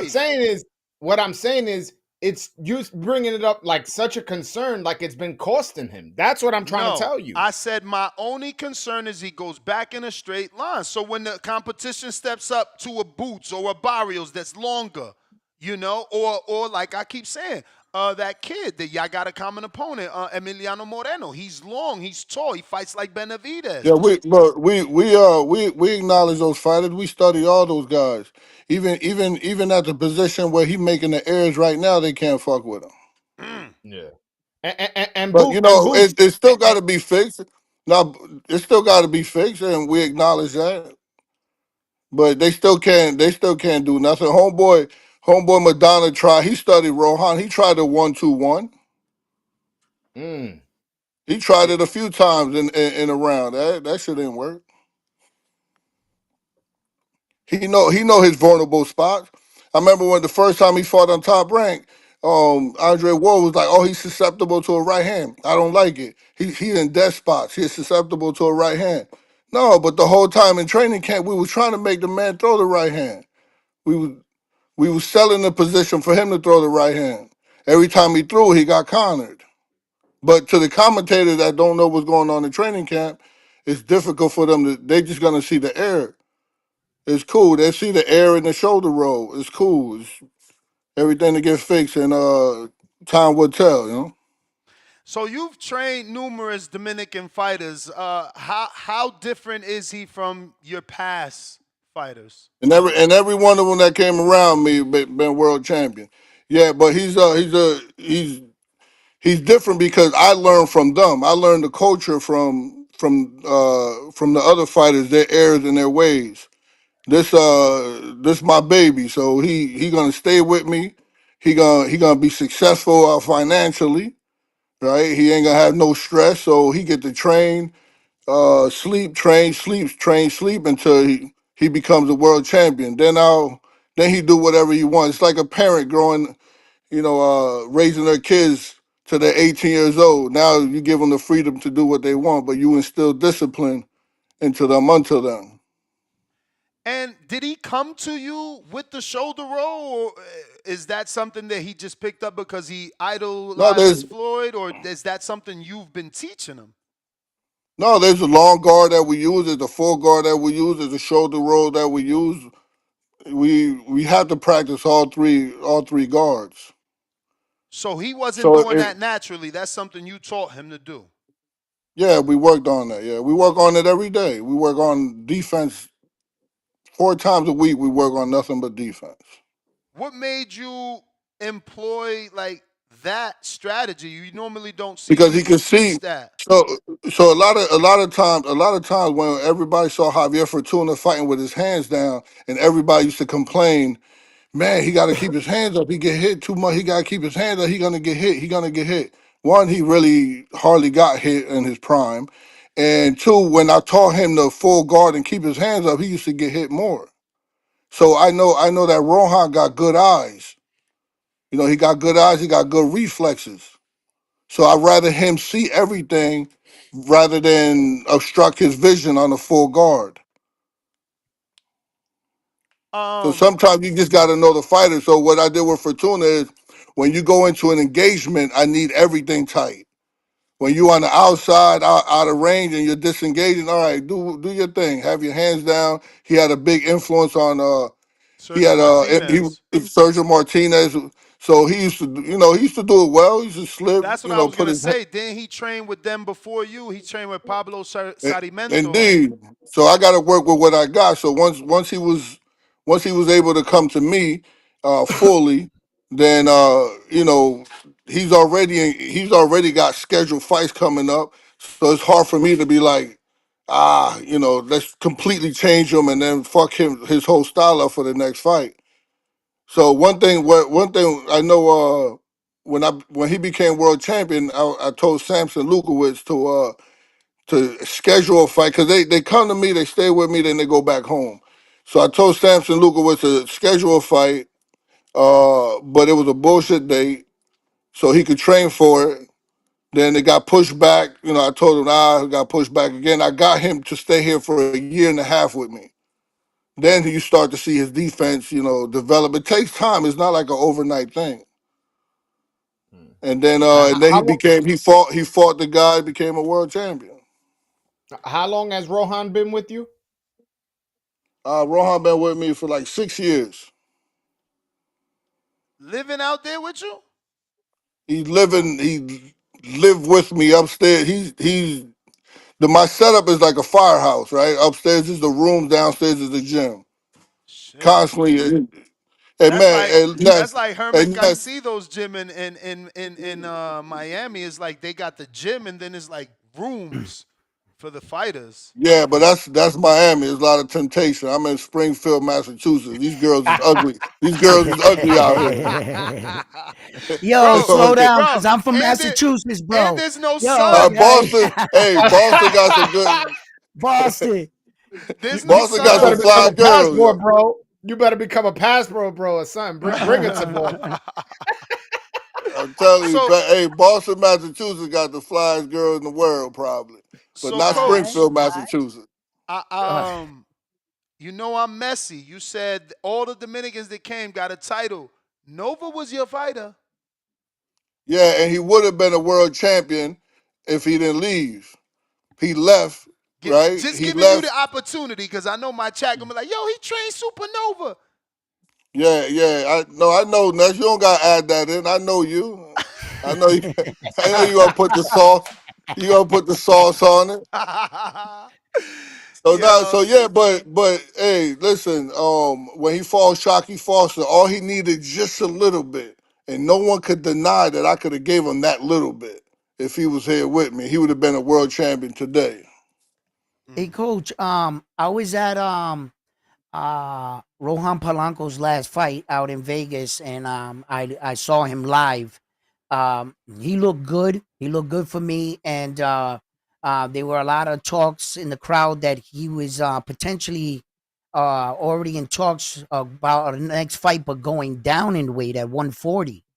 Can you talk to us about that? Is he staying at 147, or is there a future fight at 140 for him? Yeah, well, he's a proud Dominican. right? He's very proud, and he don't like the fact that what's his name, Delgado Elvis. beat who? No, Delgado beat Elvis. Yeah, he beat Yeah. Elvis and he beat another Dominican. I don't keep up with it, but he keeps up with it. Mariñez. And he beat two Dominicans, and he feels that Ooh. Delgado's feeling himself. So he said he Ah, Wow. yo, you Okay. serious? So he wants to get Oh, that back? Oh, he, that's he fire. little Mingo, he let him talk. Let the coach cook. Okay. yeah, he want to get that back for his country. Yeah. Respect. And I'll say this: he ain't beat Elvis. They gave him that decision, and they ain't count a knockdown. But Come you on, know, come on, come No, on. come on. he Ain't no beat come on. in the history of boxing he beat Elvis Yes, that's true. On paper he because did, but no, I don't I think ain't it was talking a about on fair paper. decision. I'm talking about a fight like that. You basically on the B side. Jermaine Ortiz beat Teofimo Lopez, touched him more, right? My guy Danielito Zorrilla beat Rigas Prograis. But when the bell was over, I said, no, you don't win a fight like this when you're fighting Right. on the B Whoa, side. wait a minute. You told him before the announcement that he was like you Before announcement, yo, did you touch him more? If this was an amateur fight, did you touch him more? Yes. Did you win this fight? Did you beat him? Yes. But to the judges, we in his hometown. He's a world champion. You don't win a fight like this. The history of boxing tells you you don't win a fight like this. How many examples do we need to know that Elvis Rodriguez don't win a fight like that? so You don't. You I don't know Canelo this got ain't hit. gonna Alvarez. You be popular. That's fair. I know this ain't gonna be popular, but with that same thought process, did you think Skull did enough? That's what I'm. Uh, no, not Skull. Skull didn't do enough. No. Not okay. Skull, No, not but Skull. no, but it wasn't the same. It was like when you see No, when you he see moved a lot. He moved a lot, yeah, but when you no. see Ortiz beat Teofimo, he was rumbling a little bit. He was rumbling a little Yeah. bit. Score wasn't even in the Engaging. He in the wasn't even game. engaging. Yeah. Yeah. You gotta engage a little bit.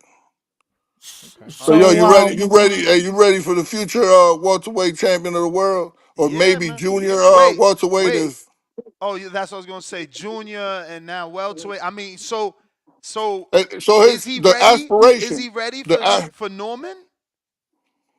Cause that's what's right there. He's right there on that. I mean, it's a easy fight to have make. Now, so you doing your sauce thing again, or you being serious? Norman got that experience. You seen that fight with Giovanni Santillan? Did y'all My ask for guy, that he's fight? 20. My guy, he's 24 years old, man. I He's mean, a Norman's like baby. 22. Ain't Norman 22? No, I'm talking about Norman's 24 years old. Rohan's 26 years old. Right? Oh, Rohan's an Olympian. The boy got offense. He got defense. He come forward. He could box. He doesn't get even though we being overly critical on his shoulder roll, which if you see he hardly get hit. I know the pullback. I know people know that the pullback is wrong, but you have to know. You have to also see when he pulls back, he dips, he smothers, grabs, turn. That's the whole sequence of it. I don't want to give away too much, but the sequence is when someone comes at him, he gonna pull. If they keep coming, he gonna fold. They keep coming, he gonna smother. He gonna clinch. He gonna turn them. Right? Pull, fold, smother, clinch, turn. Right? That's the sequence of it. It's just it don't get no further than him just pulling back. But his eyes is trained for him to the next level. Is you'll see it if you watch the fight again. You'll see him dip a little bit, and Madonna wasn't too much of a threat after that. He didn't have like a second attack. His first initial attack, he left his feet, and he wasn't able to attack again. Is he ready for Norman? He has better defense than Norman. He has better offense than Norman. Right? Norman's a dog. I love all father son relationship. That his father son relationship is awesome. I think we should fucking give him his flowers now because what he was able to do, all these guys, fucking from Teofimo's dad to uh Danny Garcia's dad, all the dads is just from poverty to where they at now. Boot's dad, like these are awesome individuals. These are geniuses that we deserve to give them their flowers now because what they done with how they got up from poverty or from the ghetto hood, whatever you want to call it, to where they're at now. And I think Norman's dad, even though he talk a lot of shit, I just think he's a smart individual because he know the road that he want to take. He ain't trying to fight. I don't even blame him. He ain't trying to fight Rohan. I wouldn't blame him. Honestly, I don't really care for. I don't. Know. My job is to make Rohan the best version of himself. I don't really care. He'll become a world champion. I don't care if it's Norman or not. I mean, that's the top ranked way is the WBO, but just looking, I'm gonna see where is he most ranked at. Yeah, it's WBO. But is it at 140? Oh He's no, he's number number 10. 10. Number He's 10. number 10. He's Number number 10. 10. No, I But see that's him. not including him just defending the WBO Intercontinental. So he's Mhm. gonna move up in rankings because he just defended that belt. There's some There'll be discrepancies some on that. We shifts. we Well, should that's have my question. the Whoa, whoa, whoa. Intercontinental should have got him a little higher. There's some No, discrepancies no, on it it. hasn't adjusted yet. That fight just happened. They No, have no, to. but we got it. We got it on last, not this fight that just passed. The one before that, because the dude that had it, or the dude that was number 10, we knocked him out. It was like In 2 taking rounds. candy from a baby. Yeah, Right? yeah. I was gonna talk about that. How you knock somebody out who's ranked number 10, in 2 rounds, and then you just get ranked number 10. That's as far as you go. I thought that was some But he was bullshit. before that. He was 14 or 13 around there. Yeah, But yeah, and I you mean, I think destroyed I the think guy. the WBO guy, that's a good guy. But he was mad at us because we didn't wear the patch on the trunks. We rectified that this fight. All right, we wear the patch. My bad. The outfit came when we was in the locker room. It wasn't time to put. We didn't have time. It seems like there's always something. And now to this fight, he was mad at us, disappointed because we didn't bring the belt to the weigh-in. And it's like, my man, the cutting weight ain't cutting. The way I cut weight, it ain't easy. Like it's we first things first. So we told him we apologize. We'll bring it next time. I just told him that we rookies at this, man. We don't. Did he say something? What was his exact words that he said to you at the weigh-in? He was like, "Where's your belt?" And I was like, "I didn't know we had to bring it." It was like, "Oh, just the whole like," and it's like, listen, They want that on display, man. They want that on yeah, display. I got it, and we'll get it, we'll get it. And listen, Two there was questions. there Oh, was I'm sorry. Go ahead. there was one time I had a Nissan Pathfinder, right? And I used to the reason I got the setup now is because I got tired of driving to the gym, driving back home. All right, so now this whole building is just set up where they sleep upstairs, they come downstairs to train. But before I used to have a Nissan Pathfinder. I used to have to pick up the fighters from the house and bring them to the gym. And every fighter that I had was a champion. And the trunk was just tirao, just bunch of belts in there.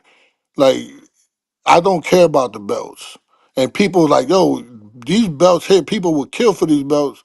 No, I really don't. Legacy means more to me, especially when I have a fighter like Rohan.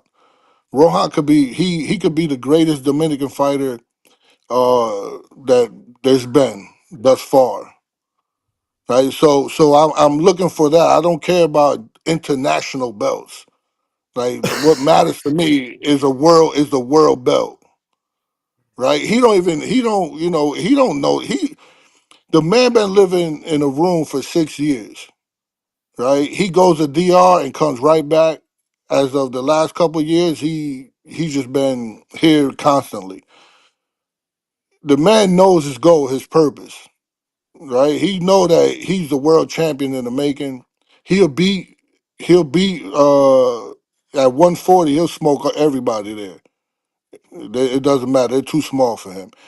His goal was to get one at 140, to move up to 147, and then to move up to 154. That was always the goal.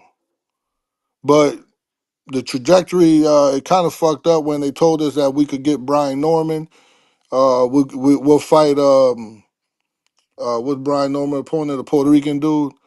That we'll fight Cuevas. him.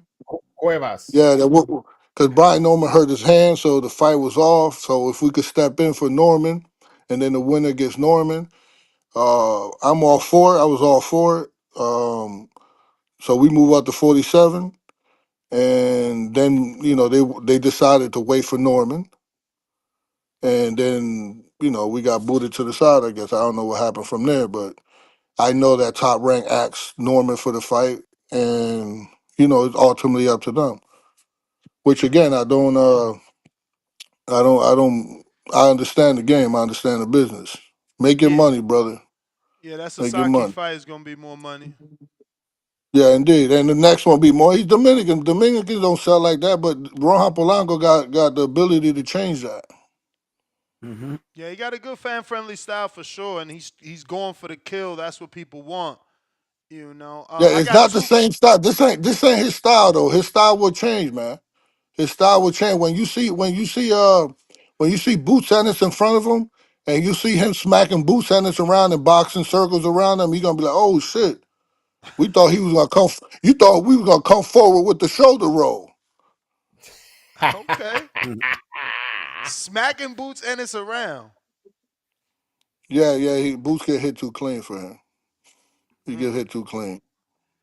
Yeah, But can all we gotta do is win. can y'all ask for like a Rashidi Ellis? Can I see y'all versus like a Rashidi Ellis? He's been active on CESC or CES There's a joke. promotions. He's He's My fast. number God, 7. He beat my God, Rocha. my I God. There's thought a he beat joke. Villa. I thought he beat Villa. I do as well. I do as well. It's a good name, coach.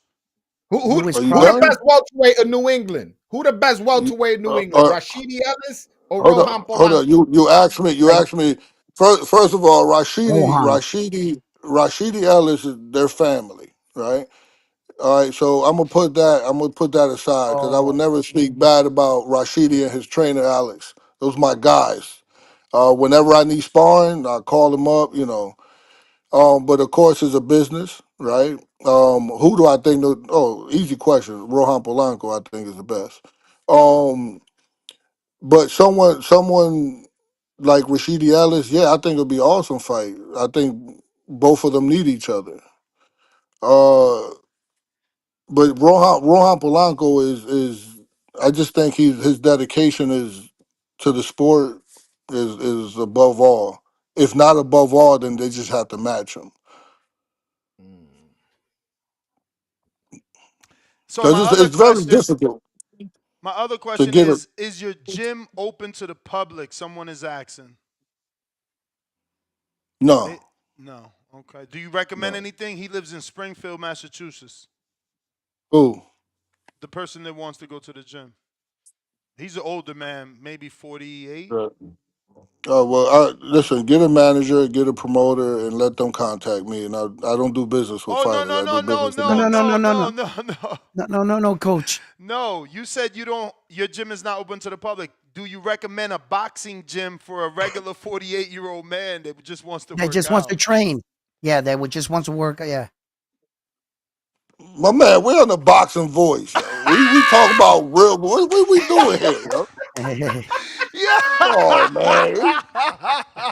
Yo, coach, I love you.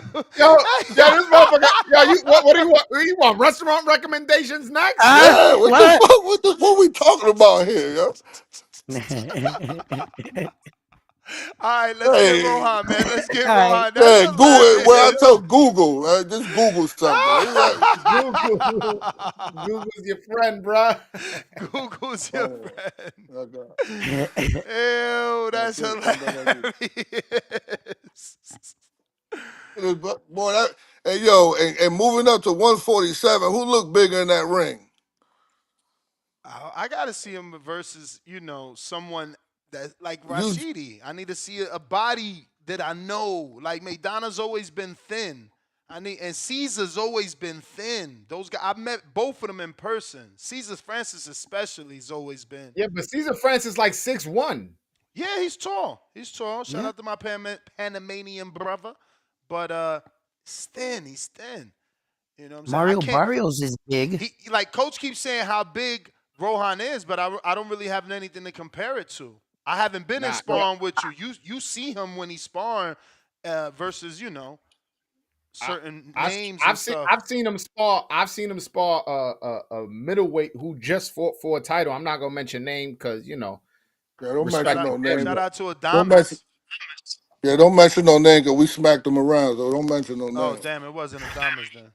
And why wouldn't it be? Ho! It wasn't, but why wouldn't it be? I mean, because you just said, you smacked him around, and Adamas is He'll smack Adamas around too. What are you talking about? Hold on, Hector. Hold on, Hector. What? Let's not do that. Let's not do that. Let's keep it peaceful. Hey yo, when you gonna bring? When y'all coming to civil Vegas? war Yo, here. No this where the civil real war here. work No, at. no, Come no, to no. Vegas. The real work is Oh over no, here. New England got a lot of work. Son. Nah, bro. Tiger Johnson is out here. Emiliano Moreno's out here. Fernando Why Vargas would we? is out here. Why would we spar them Emiliano guys? is out here. Keith Hunter, who y'all fought, is out. Like, there's welterweight galore out here. Galore. We don't And spar like in welterweight. between.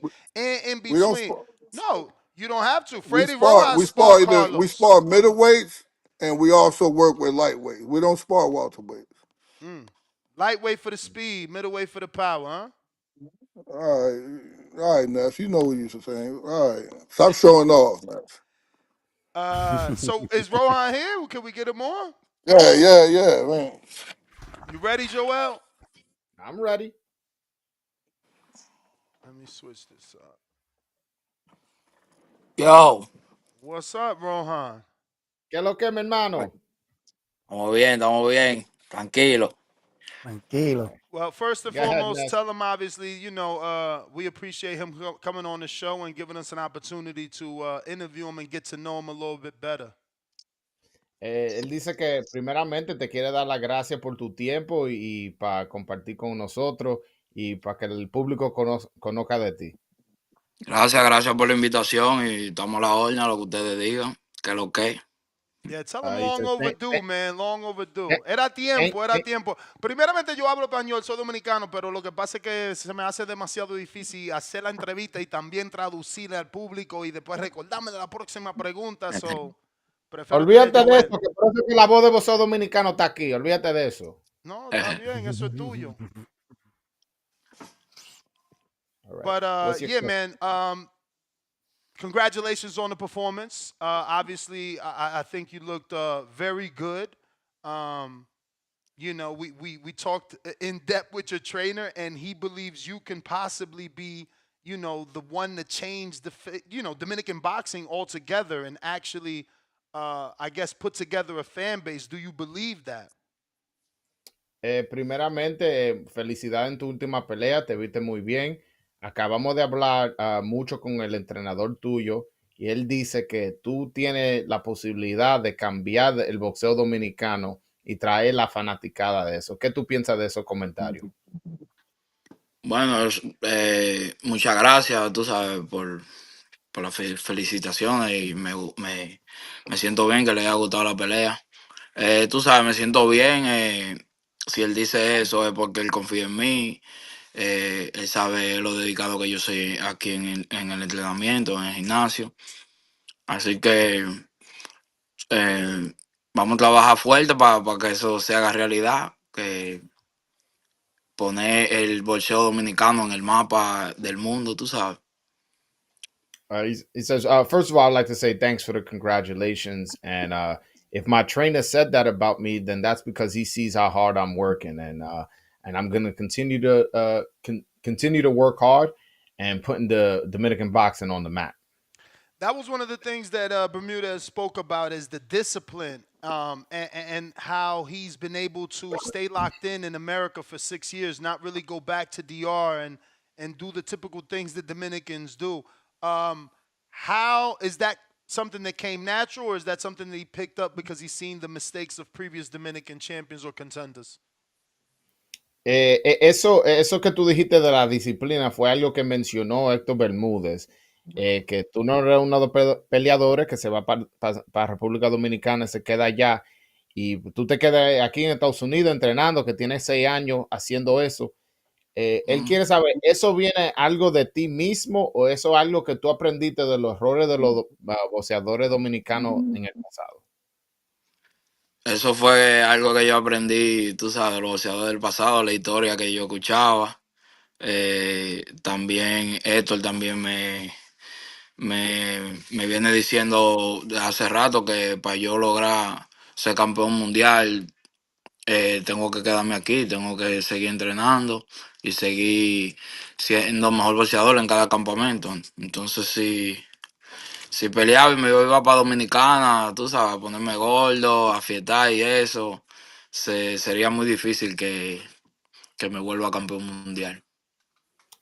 That's something that I learned from the box of the past mistakes that he's made, and that's something also Hector had told me. He told me if I want to become a world champion, I can't be doing the whole back and forth, going over there, partying, getting fat, and then coming back. So that's something that I learned from other people's mistakes.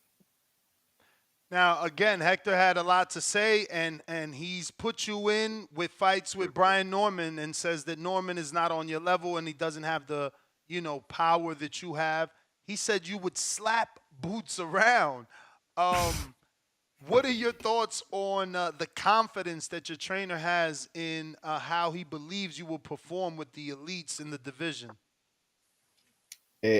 Héctor habló muy confiado en tu talento. Él mencionó que Brian Norman no tiene la pegada que tú tienes, que si tú peleas con Boots, que tú le puedes dar un par de pecosas y como que él ve que tú eres ya como que tú le ganas a esos boxeadores. ¿Qué tú piensas de él tener esa confianza en ti, que tú ya estás de ese nivel? ¿Qué te digo? Yo pienso lo mismo porque yo aquí he aprendido mucho del boxeo profesional y yo veo a esos boxeadores peleando y yo realmente no le veo la gran cosa. Muchas personas a veces dudan. Ok, ellos son los campeones mundiales, pero eso es porque no me han dado la oportunidad. Pero yo sé que ellos no han peleado con boxeadores como yo. Entonces, eso es lo que yo espero, nada más que me den la oportunidad para demostrarle al mundo que la verdad cabra de los 147, eso es Rohan Polanco.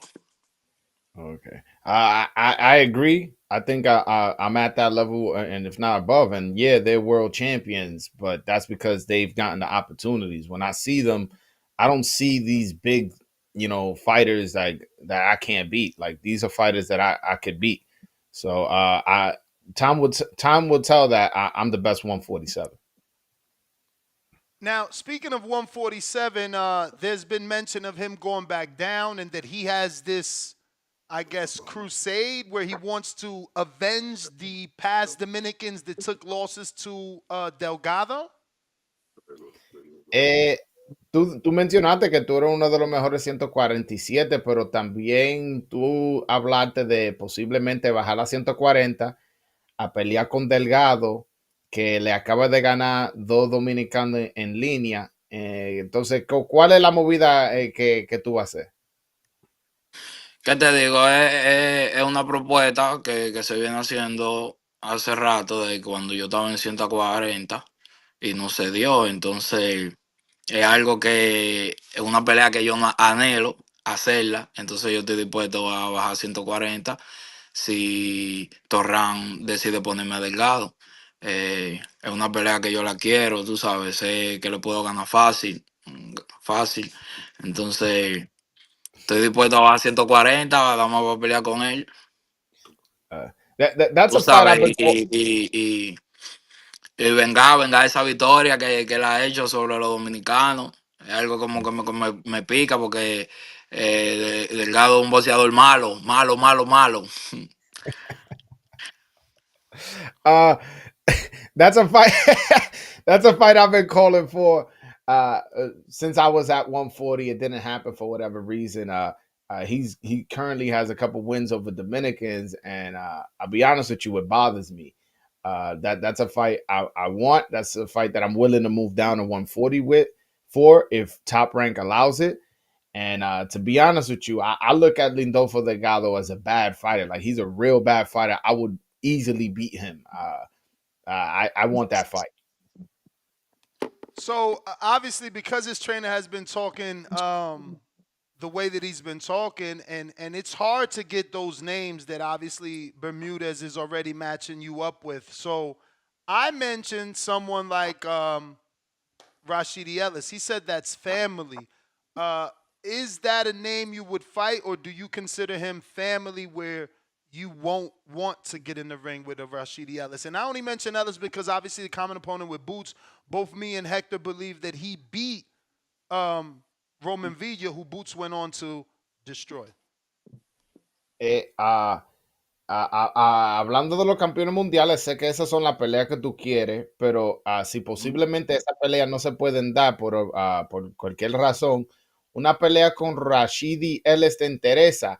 Héctor Bermúdez habló que él considera ese equipo, ese campo como familia de él, que si eso es algo que tú también lo ves como familia, no una pelea que te interesa, también que tú piensas de esa pelea entre tú y Rashidi Ellis.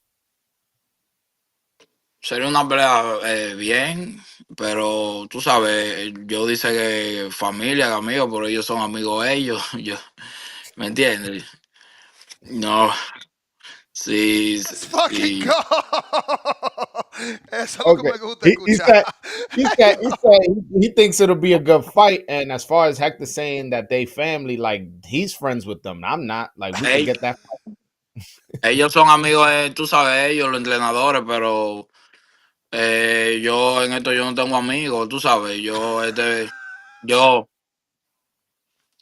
esto que yo como, y si Torran me lo tira a él es que le vamos a caer arriba. Y que tampoco, también lo dudo que él coja una pelea con Rohan Polanco, porque él sabe que yo ando atrás de él siempre buscando a Parry y eso. Y hicimos una vez Parry hace años, cuando yo era prácticamente un niño, y le metí presión. Imagínate ahora que yo estoy más maduro.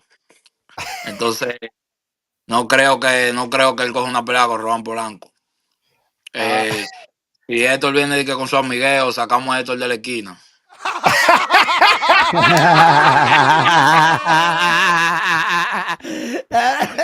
All right. He said a lot, so bear with me. He's bearing with me. He said, yeah, the trainers are friends and all that, and that's all good and dandy.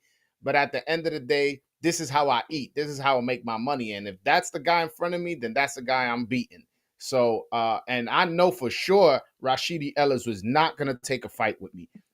Me and him sparred years and years ago, and I put hands on him. And ever since that, correction. Le metí presión. So let's just translate it literally. Okay, I put that pressure on him. Yeah. I put that pressure on him. I'm sorry. He did say a lot. I did mention that before. He said, I put that pressure on him, and I was young back then, so imagine now. So imagine, he said, I put that pressure on him back then, so imagine now. So I doubt that's a fight he's willing to take. And if Hector gets on this whole shit, like, yo, that's my friend, that's my trainer, I'll take him out the corner and we get another trainer. Oye, mucho respeto para él, tú sabes, un buen boxeador, pero él ahí con esa pelea con Villa, él demostró que él no está al nivel. Pero tú no pensaste que él ganó. Let me translate that. Hold on. Déjame traducir. He said, respect to Ellis. He's a good fighter, but in that fight with Villa, we already saw he's not at that level. And go ahead, Ness. Ask him, but you didn't think he won? ¿Tú no pensaste que él ganó esa pelea? Ganó, perdió, se la quitaron, como quiera, demostró que no está al nivel para ese peso es muy fuerte para él, que trate de bajar 135, que no. Yo tengo que hacerte una entrevista cada semana, no. This guy is brutal. Tiene 2 almohadas en la mano, él no. Ese peso 147, eso es para hombre de verdad, y eso no es para muchachos. Yo, ¿de dónde tú eres en Santo Domingo? En la República de Guaricano, Santo Domingo, los Guaricanos. Okay. In the capital. La capital. Con razón que está hablando así de la capital. Ya yo veo. He said, I don't know if they robbed him, if he won the fight, if he did the fight, if he didn't do the fight. All I know is that on that day, he showed he wasn't on the level. And he needs to move down to 135 or something. He don't got power to be in 147 with the real men. He's a pillow-handed fighter. He needs to move down to 135 because 147 ain't it for him. Man, I mean, I can't He help said but it ask was for about men, Devin not for Haney. kids. I can't Yeah, help he but said it's for men, not for kids. I 147. can't I Right. can't I can't help but ask about his thoughts on Friday with Devin and Jose and Ryan and Rolly, because he's in that division, right? Like it's 44, 47. Él quiere preguntarte de la pelea entre Rolly y Ryan, Teofimo y Barbosa, Devin Haney y Ramirez. Esa pelea que pasaron, porque son peleas que están cerca de tu división y posiblemente oponente en el futuro. ¿Qué tú pensaste de esa pelea este pasado viernes? ¿Qué te digo?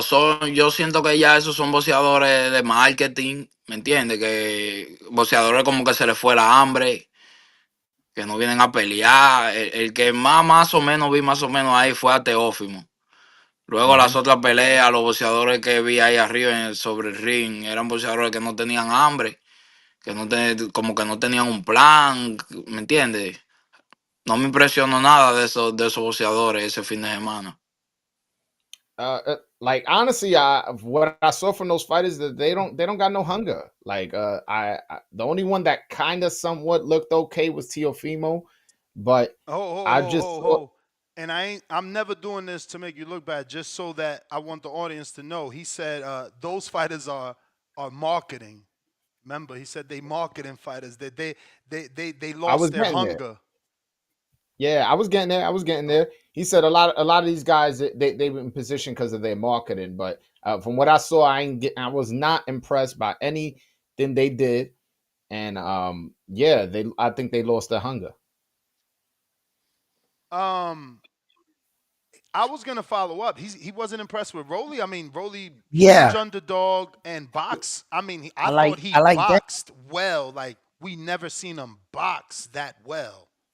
Tú no estabas impresionado con lo que hizo Rolly porque boxeó, que muchas veces no hemos visto Rolly boxear y mira, ganó una pelea que no estaba supuesto. No estaba impresionado con Rolly. No, normal, yo lo vi normal realmente. El IQ de Ryan García ese día estaba por el piso, tú sabes, por eso se le hizo fácil a Rolling esa noche, pero mm, no me impresionó nada realmente. No, I wasn't impressed. Like Ryan's IQ that day was like on the floor that day.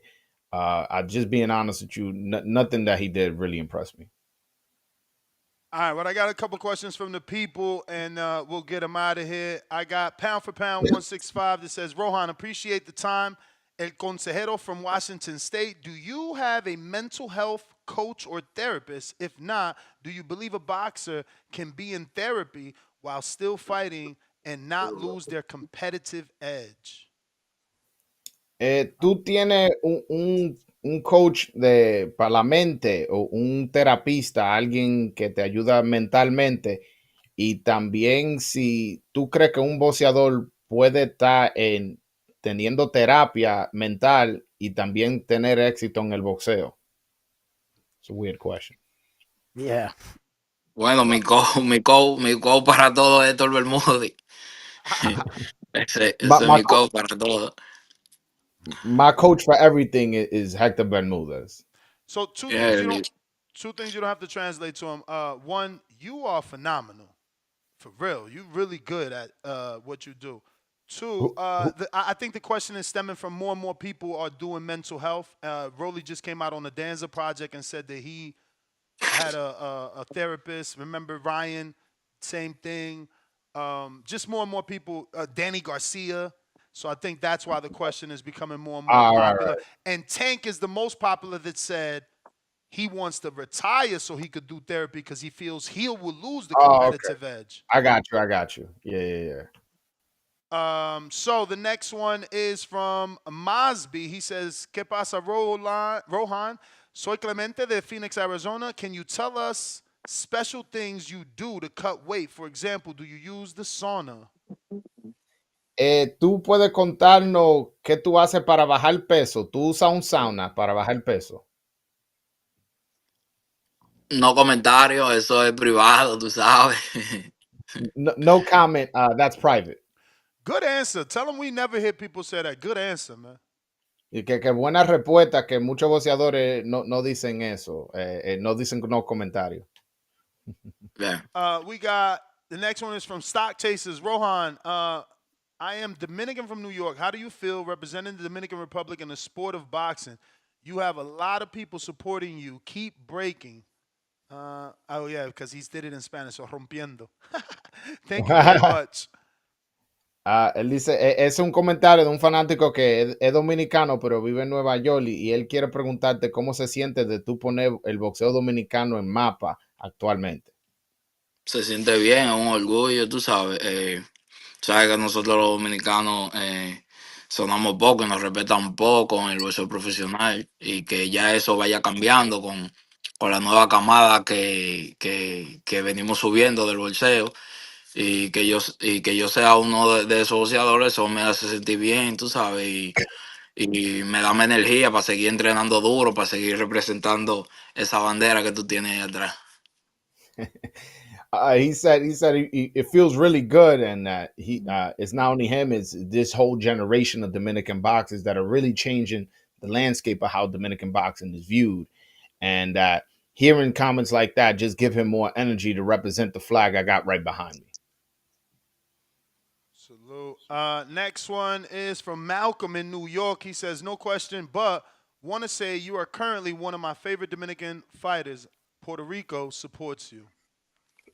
Eso fue un fanático de Puerto Rico que te mandó a decirte que tú eres su profeto dominicano favorito y que él te quiere mandar saludos desde Puerto Rico y decirte que te apoya. Oh, muchas gracias. Y el único es él, entonces los boricuas me odian. He said thank you very much, and you might be the only Puerto Rican that supports me because the Puerto Ricans hate me. Sony in Cincinnati says, what up, future champ? This is Sony Woods out of Cincinnati. Congratulations on an exciting triumph during the triple fight weekend. My question is somewhat of a retrospect. Did you feel compelled or motivated to put on an explosive fight after the alleged lackluster events Times Square and in Saudi Arabia? Este es un fanático que te manda felicitaciones, pero y te quiere preguntar que tú peleaste poniendo mucha presión y como que si tú sentiste que tenía que impresionar más para esta pelea por lo que pasó con los eventos de Canelo y de Ryan Garcia, que fueron peleas como aburridas. No, yo no tenía esa presión, si tú supieras encima. Yo no estaba pensando en eso. Así es que yo peleo. Tú sabes, yo subo ahí arriba a meter presión, a meter la cabra. Desde que suena la campana. Y nada, eso es natural mío. Eso no tuvo que ver con la pelea del fin de semana. En todas mis peleas anteriores, ustedes ven cómo es que yo subo a arrancarle la cabeza. Y así será siempre, con Dios por delante. Yeah. So he said that he didn't feel pressure, to be honest with you. That's just the way he fights. If you look at his previous fights, he when he goes in the ring, he goes off to knock somebody's head off. So it was, no different in his last fight. Salute. Next one is from Ryan Robertson. It says, what up, champ? Scooter from Boston. Where would you say you got the inspiration of your style from? When do you see yourself getting a title shot? Very good performance this past weekend. Primero, muchas felicitaciones. ¿Qué fue que te motivó a tener ese estilo que usted tiene? What was the last part? I missed that. I had gotten a text. I'm sorry. Good performance this past weekend. Oh, y que te viste muy bien este fin de semana. Muchas gracias. Bueno, el estilo se vino cambiando poco a poco aquí en el gimnasio con estos Bermúdez. Él me enseñó, o sea, él fue el que me dio el conocimiento de cómo desenvolverme en el ring, de cómo meter presión, la defensa, las combinaciones también. Fueron muchas cosas que él me enseñó y que yo veía que le molestaba a los otros boxeadores, ¿sabes? Cuando yo estaba encima de ellos y eso, los guanteos también. Y vine obteniendo mucha experiencia a través de los años y gracias a Dios me está saliendo la cosa bien en el ring. Yeah, as far as my style, that I kind of just develop it, you know, with time here in the gym with Hector Bermudez. Hector Bermudez taught me about putting pressure, taught me about defense, taught me about combinations, and not only that, I also come with the history of boxing, just getting better throughout the years. So I would say my training here. All right, we got Champ. Thank you for taking the time out for us fans. This is Grant from Michigan. Is there a quote-unquote hit list of fights you're looking to make when you move to 154 at some point? Damn. I mean, este es un fanático que dice que si tú tienes un par de nombres en mente cuando tú subas a 154, que con quién quiere pelear. Yo creo que eso fue tu entrenador que mencionó que tú vas a terminar en 54. No. Puede ser, pero tú sabes, ahora mismo no se decide porque cuando yo vaya a subir a 54, los que están ahí ahora mismo no van a estar ahí, ¿me entiendes? Pero los 54 que yo veo ahora mismo, ¿cuáles? ¿Cuáles? Menciónenme. Fundora, Sayas. ¡Ay, Dios mío! Drew. Saya. Brockram. Saya. Fundora puede ser que sea un poco incómodo por lo grande que es, tú sabes. Pero yo estoy acostumbrado a matarme con esos manganzones, con esa gente que yo hago de parry, tú sabes. Así que yo no tengo problema con eso. No, cuando yo suba a 54 sé que yo voy a estar cómodo en esa división también, no problema. Okay. Pero ahora tengo en el ojo los 140, Lindolfo 140, Lindolfo, Torran, muevan esa pelea, que quiero esa pelea con Lindolfo. Okay. He said that you know, right now, you know, he's in his current division and he's like, who's even at 154? So I meant Broadway Joel me. I mentioned Tim Tszyu, Fundora, Xander Zayas. He was like Xander Zayas. He's like, he kind of just shook his hand, kind of like he's so. And then he brought up Fundora. He was like, you know, he may be a little bit uncomfortable because of his height and his style, but like I'm used to fighting bigger fighters, sparring bigger fighters. Like that's not like a big deal.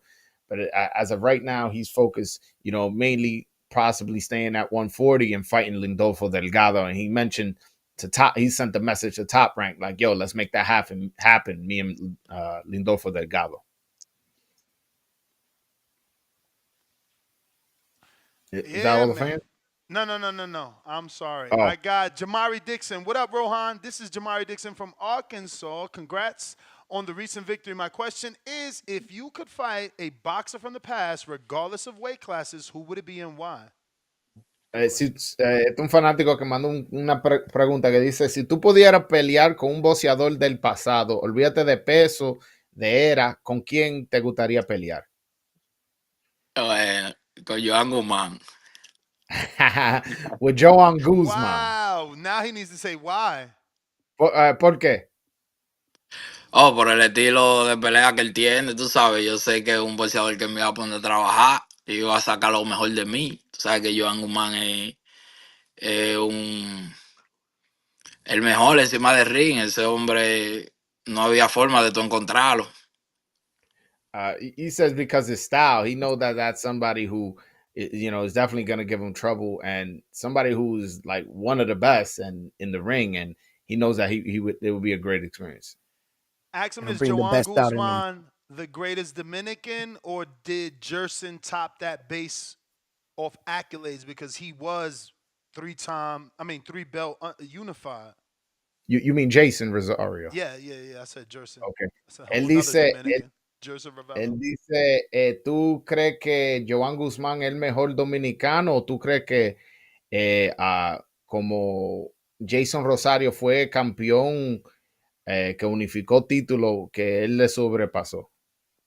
No, porque hay números, tú sabes, hay números y hay talento, son dos cosas diferentes. Ok, Rosario puede ser que tenga más números que él, pero yo en los boxeadores, yo no tanto veo los títulos, yo veo el talento, ¿me entiendes? Y el talento que tiene Joan Guzmán es demasiado para compararlo con Jason Rosario. Yeah, he said, yeah, there's numbers and then there's talent. Like, yeah, maybe by the numbers, Jason Rosario got more accomplishments, but when I look at a fighter, I don't look at, numbers. I look at his talent. And like when we looking at talent, there's no way you're gonna tell me Jason Rosario got more talent than Joan Guzman. Rod in LA, de lo mío. That's it. That's it? That's it. Oh. All right. No. I mean, that's it for him. He didn't have a question. He Oh, just wanted to say that. Es All un right. fanático de Los Ángeles que nada más dice de lo mío, que te mando saludos nada más. Saludos de los míos. The next one says, buenos días tarde, Rohan Adrián desde Lakeland, Florida. Te quería preguntar eso, ¿ese estilo de Philly Shell te llegó natural o es algo que tienes que practicar? Ese estilo es muy bonito y más cuando lo saben usar. Saludos. Adrián, yo creo que es de Uruguay. Ese estilo yo te podría decir que me vino prácticamente natural porque y lo uso más en la pelea porque en los sparring y aquí en el entrenamiento yo casi no lo uso ese estilo. No sé si es porque los sparring lo hago con personas más grandes que yo pero yo siempre tengo mi guardia arriba a los sparring, ¿me entiendes? Siento que encima del ring, cuando subo allí, lo uso, veo que se me hace fácil, se le hace difícil a los oponentes tocarme y lo sigo usando, tú sabes, lo que está dando resultados no se cambia, pero yo sé usar cualquier tipo de defensa. So I feel like it kind of came natural to me. It's something that I've used. I've seen that I had success with it, and what's broken doesn't need to be fixed. But I know how to fight with the high guard and other guards as well. But as I mentioned, it's been working for me. I see that this is something that makes other fighters uncomfortable when I use it. So if something's not broken, I don't have to fix it. All right. And I think this is Bang Boogie says, saludos, champ. What are your favorite snacks when you're in training camp? Is it nuts like Señor Sabor? Gracias. ¿Cuál es tu preferida merienda cuando está en campamento? Si es maní, así como sabor, señor Frog. Claro, señor. Sí, señor Sabor, con eso que yo mato la ansiedad. Señor Sabor. He said, yeah, that's his favorite snack. That's how he how do you know kills that? the anxiety. That's funny. I wonder how he knew that. Domino KC, salute, champ. What is the one thing that you learned outside the Señor ring? Sabor. He got it right there. Diablo, ¿y cómo así tú no sabías eso? Eso es lo que me mata la ansiedad, eso. ¿Tú lo pones en tus redes o algo? No, Rohan Polanco's been on my show, and that's one of my guys. And Señor Sabor and Camachito, Jose Rivera, they all work together. Oh, okay. Yeah. Oh, so it's a sponsor. Yeah. Yeah. Okay. Yeah. Okay. Salute to you. So he says, what is the one thing you learned outside the ring that has helped you inside the ring while fighting? ¿Qué es algo que tú aprendiste afuera del gym que tú has aplicado adentro del gym? Ay, fuera del gym. ¿Qué te digo? Fuera del ring yo aprendí la disciplina que me puso mi mamá, tú sabes, desde pequeño. Que tengo que ser disciplinado en cualquier cosa que que yo me proponga hacer. Y yo te podría decir que yo vine con esa disciplina desde mi casa. Outside of the ring, I want to say I learned discipline. I learned discipline from my mother. My mother told me anything I do, I have to be disciplined in. So when I came to this game, I came with discipline. Two more, Oni. Two more. We got Quest in VA that says, "What's up, champ? Blind rank these 5 fighters. Boots." What? That's it? Well, it's one at a time. That's how this question goes. From a 1 to 10 or 1 to 5? 1 to 5. What's the ranking? 1 to Okay, 5? okay. Yeah, he's gonna Okay. rank. So you gotta tell him. Ellos, tenemos 2 preguntas y ya terminamos la entrevista. Este es un fanático que manda y dice que él quiere que tú ranques estos peleadores de al 1 al 5 y vamos a empezar con Boots. Pero ciego. Del 1 al 5. Yeah, ciego en el sentido que tú no vas a saber quién es el próximo nombre. So el primer nombre es Jerome Boots. De 1 al 5. El número 2. 2. The next one is Devin Haney. Devin Haney. Número 5. 5. Brian Norman. Número 7. Número 7. Oh, He said number 7. Number 7. Yo, that's nasty word. Jake Paul. Número 1000. 1000. Oye, pero ¿cómo tú le faltas respeto? Estamos hablando de boxeadores de verdad y tú estás mencionando. Sí. No soy yo, no soy yo. Es el fanático, este el tipo fanático. de Virginia. Sí. No le falte respeto al bolseo con ese tipo. Ese nombre no. Don't disrespect boxing by bringing up a non-boxing, a boxing conversation. Estamos hablando de boxeadores de verdad, de guerreros de verdad. We talk about real boxers right now. Real warriors, he said as well. Tell him the last one is Floyd Mayweather. Floyd Mayweather. 1. Y la última pregunta. The last question is from B3 Boxing Picks out of Virginia as well. Appreciate the time, champ. My question is, what are some of the sacrifices you make to be a great fighter and a future world champion? That's a good one. Esta es la última pregunta. ¿Cuáles son los sacrificios que tú has hecho para ser un futuro campeón mundial?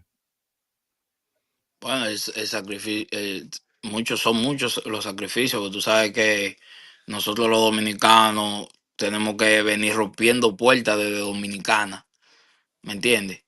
Entonces, si yo trabajo fuerte, al ser dominicano tengo que trabajar el doble más fuerte, ¿me entiendes? Y son muchas cosas, dejar mi familia allá en Dominicana y venirme para acá. Aquí en el gimnasio, comerme el gimnasio, trabajar más duro que todo el mundo, hacer parry con manganzones que me llevan 30 y 40 libras, ¿me entiendes? Son muchos los sacrificios que yo vengo haciendo para cualquier momento, cuando me dé la oportunidad, yo estar listo para convertirme en campeón mundial. Yeah, so he says he's made a lot. He's made a lot of sacrifices. He's made a sacrifice of that the fact that he's Dominican, he has to work double as hard as other people. He has to break barriers from the Dominican Republic just to get to America. And then not only that, he's leaving his family in the Dominican Republic and making just a bunch of sacrifices just to possibly get a chance at being a world champion.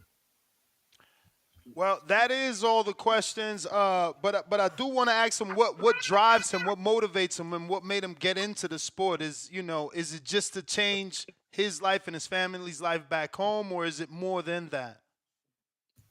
Él quiere saber, esta es la última pregunta, que ¿cuál es tu motivación? ¿Cuál es la motivación, el motor que arranca a Rohan Polanco, que tú dejaste tu familia y estás haciendo esto? ¿Cuál es la motivación? Bueno, la motivación es eso mismo, tú sabes, mi familia, sacar a mi familia hacia adelante, tú sabes, prácticamente mi familia depende de mí, yo soy el capitán del barco, así que yo no puedo fallar. Yo tengo un hijo también que cualquier ¿cómo te digo? Cualquier cosa mala que yo haga, tú sabes, él es el que lo va a sufrir. Y por eso, eh, cualquier cosa que yo voy a hacer, yo pienso en él, y él es mi motivación para seguir hacia adelante. Y no fallar, no hacer lo malo, siempre está por la derecha. Yeah. So my greatest motivation is my family. I want my family to go ahead, and particularly my son. I'm the captain of this ship, so I can't make any mistakes. And I know that if I make a mistake, he's gonna be hurt by that. So I have to make sure I make all the sacrifices for him, and he's definitely my motivation to keep moving forward. He left his son in DR? ¿Tú dejaste tu hijo en Dominicana? Sí. Yes. Man, how old is he? That must be tough. ¿Cuántos años tiene? 5. Okay, so you practicing English? Está practicando el inglés. El inglés, está tirando el inglés, ¿ah? Yeah. Yeah, no, listen, tell him he got to practice, because if he can talk, if he speaks the way he speaks and he says that in English, he could be a star overnight. You know, America loves shit talkers, man. That's what they get behind. Él dice que tú tienes que aprender el inglés porque tú como tú hablas tu tigueraje, tú hablas tu mierda, que eso vende aquí en Estados Unidos. Si tú hablas así como tú estás hablando en español, en inglés, que tú te puedes volver una superestrella. Ok. No, pero tú sabes, eso es natural mío. No es que yo esté hablando mierda, eso es que yo soy así, tú sabes. Eso, ajá. He goes, Y, yeah, y he's yo, on it. y yo digo la verdad, yo no hablo mentira. Lo que yo estoy diciendo, todo lo que yo digo es de verdad. He said, yeah, that's just natural. He likes to talk his shit. And but with that talking shit, he speaks the truth. He's only going to speak the truth because that's how he is. My super last one. I'm sorry, I'm long-winded, but like here in America, right? Like it's different. Like you want to get your family out the hood, and you buy them a house somewhere you weren't raised. In DR, it's a little bit different. We send all our money back to where we were raised. When he makes it, does he want to move his family to another part of DR, or does he just want to get them right in a better location in the capital? Que normalmente es diferente aquí en Estados Unidos. Aquí en Estados Unidos los boxeadores normalmente quieren sacar su familia de donde están viviendo y ponerlo en otro lugar donde no se criaron. Nosotros los dominicanos somos un chin diferente, que aquí buscamos los dineros, mandamos el dinero para atrás, para Santo Domingo. ¿Cuál es el meta tuyo? ¿Es mudar tu familia de otro lugar en Dominicana, traerlo aquí en Estados Unidos? ¿Cuál es ya después que tú estés posicionado financieramente para hacer esa clase de movida, cuál es el plan tuyo? Bueno, me gustaría, tú sabes, que mi familia esté aquí en Estados Unidos. Mi familia, mi mamá tiene visa, mi mamá puede viajar y mi hijo también. Tú sabes que puede ser que en un futuro ya ellos estén residiendo aquí en Estados Unidos y así la cosa se me haga más fácil aquí en el campamento, ¿me entiendes? Yeah, the plan is to get them here to America. My mom and my son have a visa, so they can travel. They can come see me. But the plan is definitely for them to reside here in the United States with me. All right, man. That's my last one, man. I appreciate him. Obviously, if he enjoyed it, we would love to get him on more regularly to keep him out in front of the audience and letting him know that he has such a big personality. I think that's one of the best attributes. You know what I mean? His ability to speak the way that he does. If that could translate with the public, he's going to be huge. Él dice que primeramente te quiere dar las gracias por estar aquí a compartir tu tiempo con nosotros y te quiere tener más menudo aquí en este canal, que para darte tu promoción y eso. Y también te quiere decir que que tú tienes una gran personalidad y que le gusta tu personalidad y que eso es algo muy bueno en el boxeo, tener una personalidad para la promoción. No, pues muchas gracias, muchas gracias. Estamos a la orden aquí para ti siempre y nada, vamos a seguir trabajando duro para seguir representando a la República Dominicana, seguir siendo un mejor boxeador, seguir teniendo más experiencia y nada, estamos aquí a la orden siempre para lo que ustedes digan. No, he says, thank you so much. Anytime you want him on, you can get him on, and he's going to continue doing his work to represent the Dominican Republic 100%. All right, man. Appreciate his time. Joe, if you could just stay on for a bit. Muchas gracias. Estamos I activos. got All Uh-huh. right. All right. There you have it, ladies and gentlemen. Rohan Polanco. Yo, amazing personality. I had no clue. No clue. Yeah, He is I full like of his and he's confidence. on my channel. He does this every time he's on my channel. He does this. He pops his shit, calls people out, like. And if you like him, you like that personality. You need to interview Jan Santana, bro. He'll turn this table upside down. Like he pops that shit. Now I heard a lot two. about Young, man. My boy is his right hand man in DR, Rubio.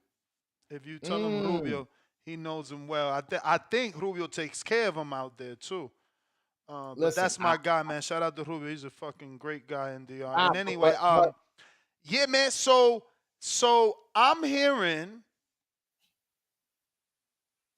that there's no way they'll take that fight. I think that Bermudez and Rohan need to express that to Top Rank.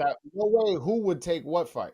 Yeah, I'm just saying. I'm just letting you know what I know, that the powers that be. You know, I'm over here going like this. You feel me? No. So, I'm so not the powers that be believe Rohan won't take it. So I told Bermudez already. I already texted Bermudez. What I'm saying is, what fight are you talking about? What fight are you talking about? Delgado. What other fight? The one on the table. The one that's not on the table, but the one that's possible. Yeah, why would Boots, both of them? Hold on. Boots That not makes possible no sense. and Norman not possible. Not right now. Why? No. All right. That is not possible is a different story. But to say that both of them come on here, call for the fight, and say that they won't accept the fight is kind of ridiculous. You misunderstood what I said. Okay. I'm saying the Boots fight and the Norman fight are not possible.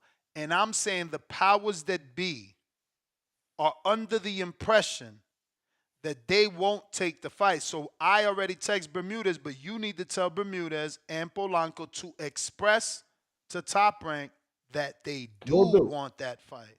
That's all I'm saying. We'll do. I honestly, I think I was back here like this. Let me see if Robert is available.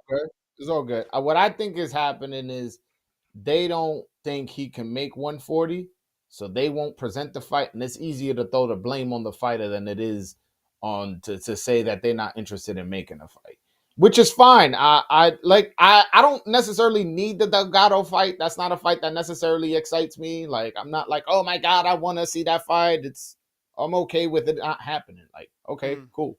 Right. So what, you would rather him stay?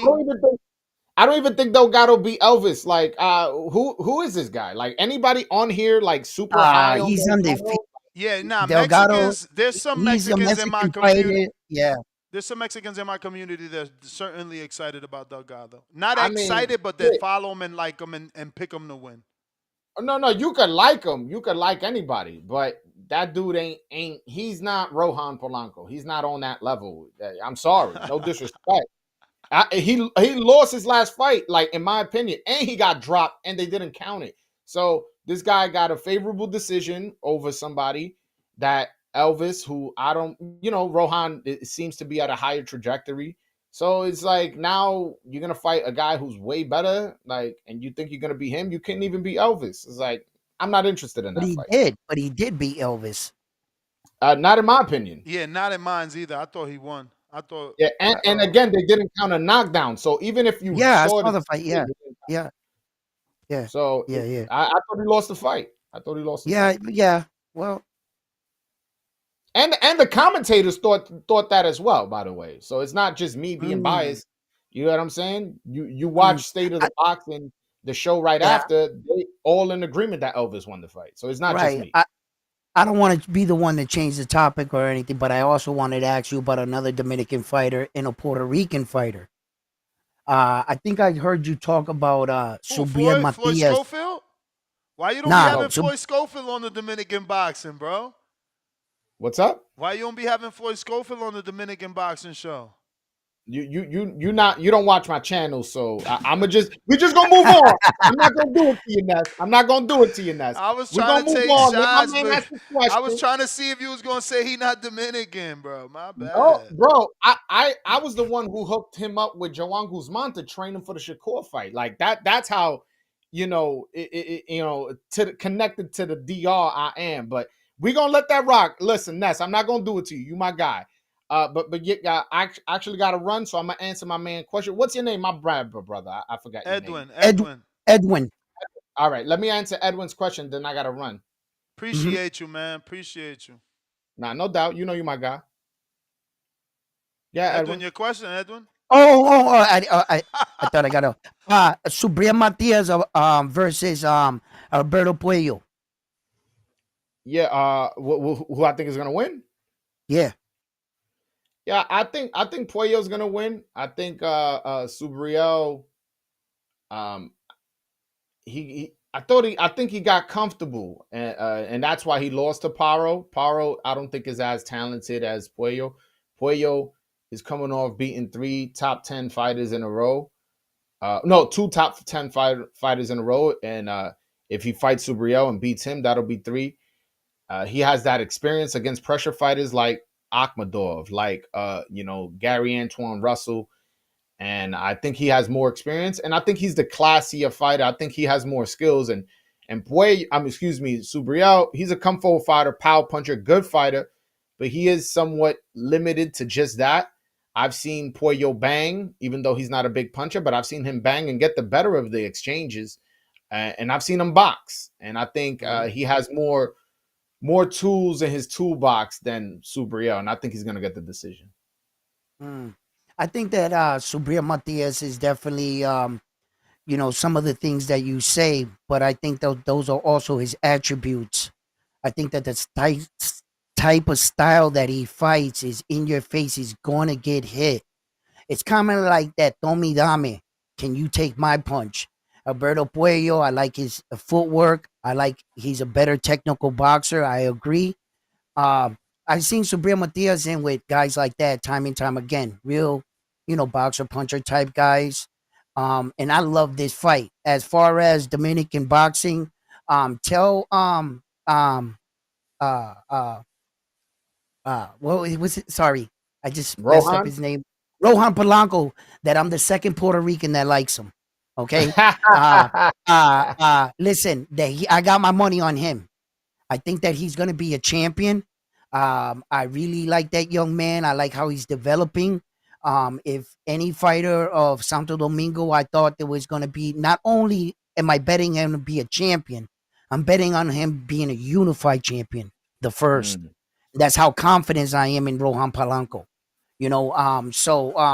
Yeah, man, it was great talking to you. Nice meeting you, and I hope to meet you or talk boxing with you in the future. Yeah. We'll stay in contact. We'll connect for sure. I'll hop on your channel. You can hop on mine. We could definitely do something like that. I appreciate that.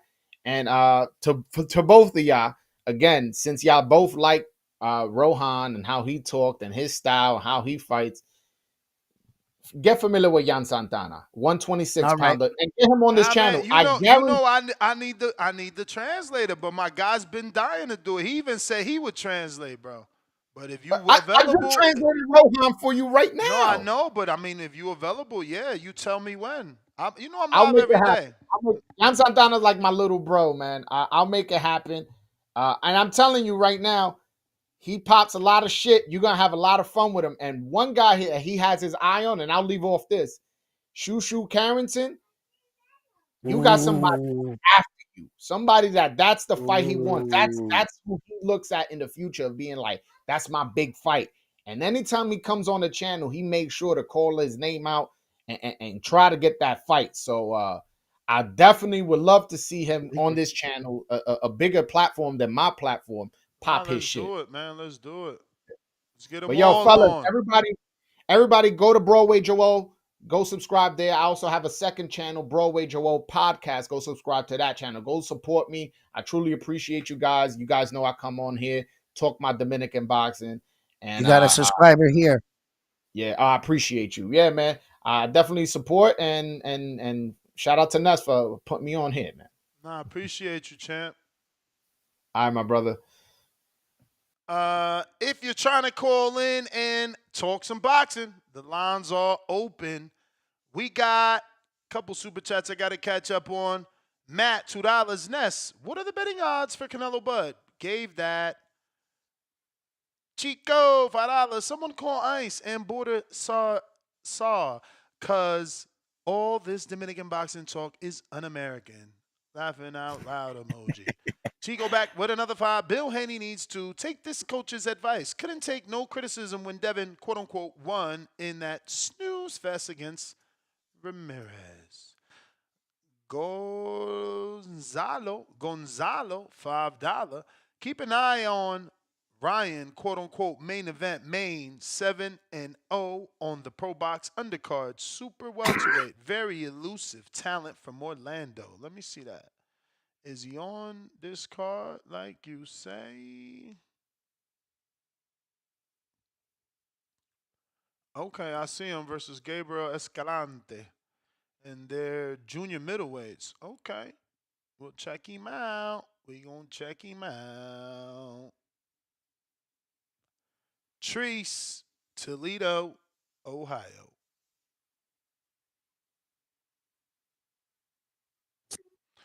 If you enjoyed the interview, man, hit the thumbs up. Hit that subscribe. Lord of mercy. What up, Tip? Treese. What up, Treese? What up? What's up, brother? Shout out to the interview and shit like this. Shout out to your boy Broadway Joel. But damn, I'm sorry he got off the show and shit. I wanted to ask him about my nigga Alfredo Santiago. You feel me? My nigga, man. That's my fighter. I ain't gonna lie. That's one of the few Dominicans that I'd actually do fuck with. I like that guy a whole hell of a lot. Shout out to Alfredo Santiago, man. I hope you get in the mix, my nigga. You deserve a big fight. But with this Erickson Lubin and shit and this Ardreal Holmes, come on, man. Y'all know what the fuck going on, man. We rocking out with Ardreal Holmes, man. Midwest Mafia member. My guy a hell of a boxer in this bitch. He's solid. I ain't gonna lie. This is a hell of a test for your boy Lubin to be coming back to off of 2 years. I ain't gonna bullshit with you, man. My guy a little tricky. He a little bit longer. You feel me? Than most of them guys at the 154 division. You see me? My guy got a good jab on him. He's southpaw as well, too, if I'm not mistaken. So, you know. Yeah, man. I don't know if the 2-year layoff, that's different. That could be difficult. But don't Raymond Mortaya fight this weekend, too? He on the Navarrete, right?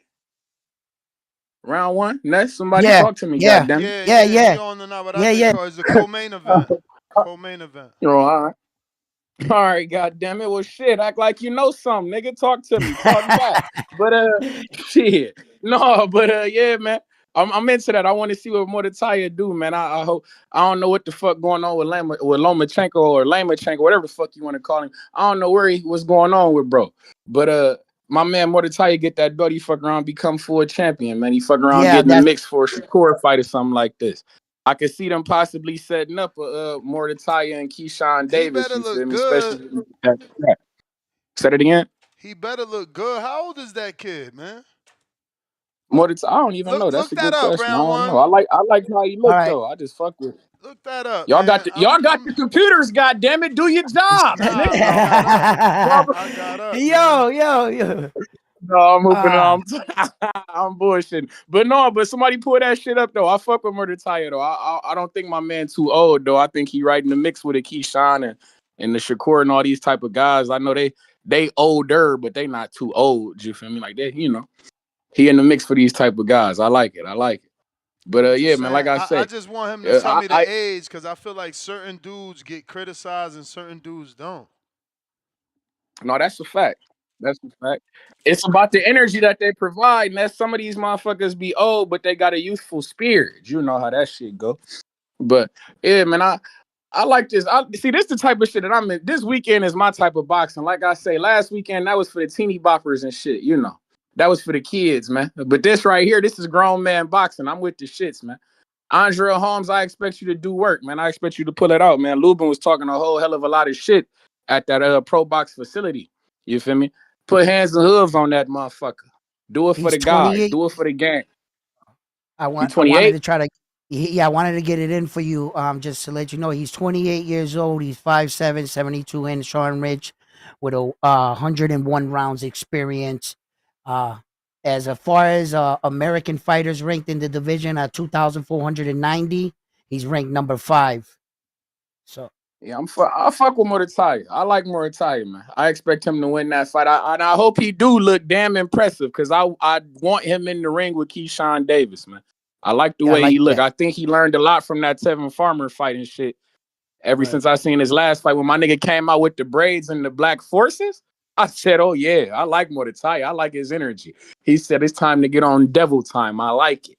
And he went out there and damaged the motherfucker. I'm into it, man. I'm into it. Navarrete, you duck ass nigga.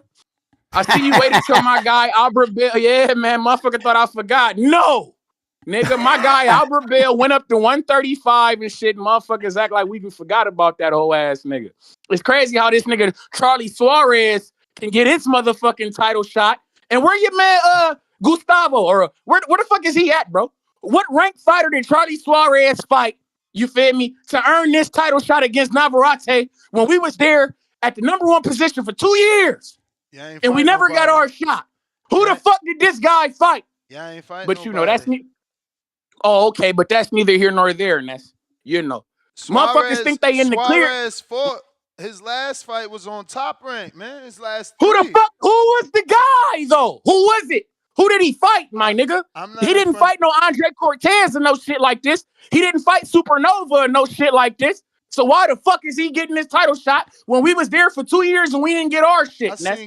But that's neither here nor there, Ness. Like I say, these motherfuckers think that they in the clear because my guy moved up to 135, but no, sir. My guy will go on a fast and get on your ass. But shout out TBV and shout out Toledo, Ohio, man. Y'all be cool. Hey, Trees. Yeah, that's what's up, champ. Trees.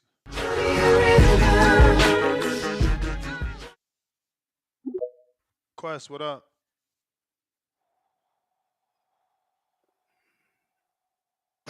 Yo. What up? Yo. What's up, Quest? What's good? What's good? Shout out round 1, man. Shout out round 1. Shout out TBV. Yeah, man. Good interview, Ness. Good interview. Rohan, man, that nigga said Jake not a boxer. Did he say that? Yeah.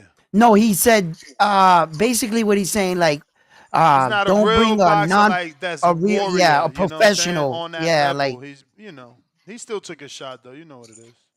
yeah. At Yeah, least that's it's wild, man. in That's top. disrespectful. That's disrespectful as hell, man. Niggas be disrespectful, bro. I like Rohan, respecting him, but come on, man. Jake Paul, man, that's a boxer, man. We gotta stop this Jake Paul. Niggas hating on my questions, man. Quest with the bad questions, man. Hey, I'm gonna keep asking my blind rank questions and shit, man. I'm gonna get better with it. You know, I'm gonna throw in some wild cards here. You at least asking questions. You got the same. Keenan ain't never drop a question, but he got something to say about you. That's a fact, man. Niggas just hate for no reason, bro. Like, I fuck Keenan, but come on, man. The other ear, man. Yeah, facts, man, facts.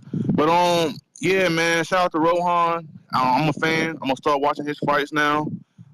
Him being Brian Norman Jr. just don't see it happening. Not right now, at least. But I like the confidence, man. Keep the confidence up.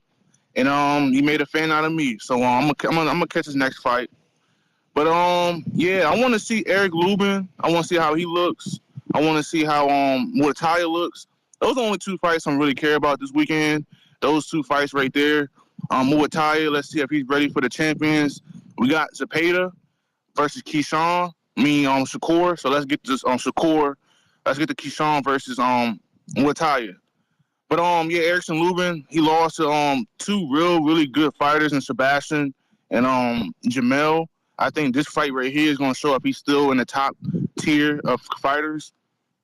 If he wins this fight, let's see Erickson Lubin versus a Bakroom, or Erickson Lubin versus let's get the rematch with Sebastian. I wanted to see that again. But yeah, man. Shout out Rohan, bro. But come on, man. Y'all gotta stop hating on Jake. I'm gonna push the narrative, man. Stop the Jake hate, man. Stop the Jake hate, man. He's a champ. He's not a champion, but he's a good fighter. He's putting on for women's boxing. And man, like he's in there, man. He's a boxer. He's a boxer now. You like it or not, Jake Paul is a boxer. You know what I'm saying? Hey, round one. You. Hey man, What's I up? ain't know you can fight, bro. I seen your footage, man. You got some good right hands on you, man. I'm not gonna lie, man. I seen your footage. You're not just a nigga on here like Two Tone. You actually been in there before. You know what I'm saying? Shout out Two Tone. But yeah, man, I respect the round one. You know, I fuck Thank with you, brother. round one. I like his boxing takes. But yeah, man, shout out you, Ness. Good show, good interview. You know what I'm saying? Stop the Jake hate, man. Stop the Jake hate, man. I'm out. All right. All right. right, Thank you champ. for calling in.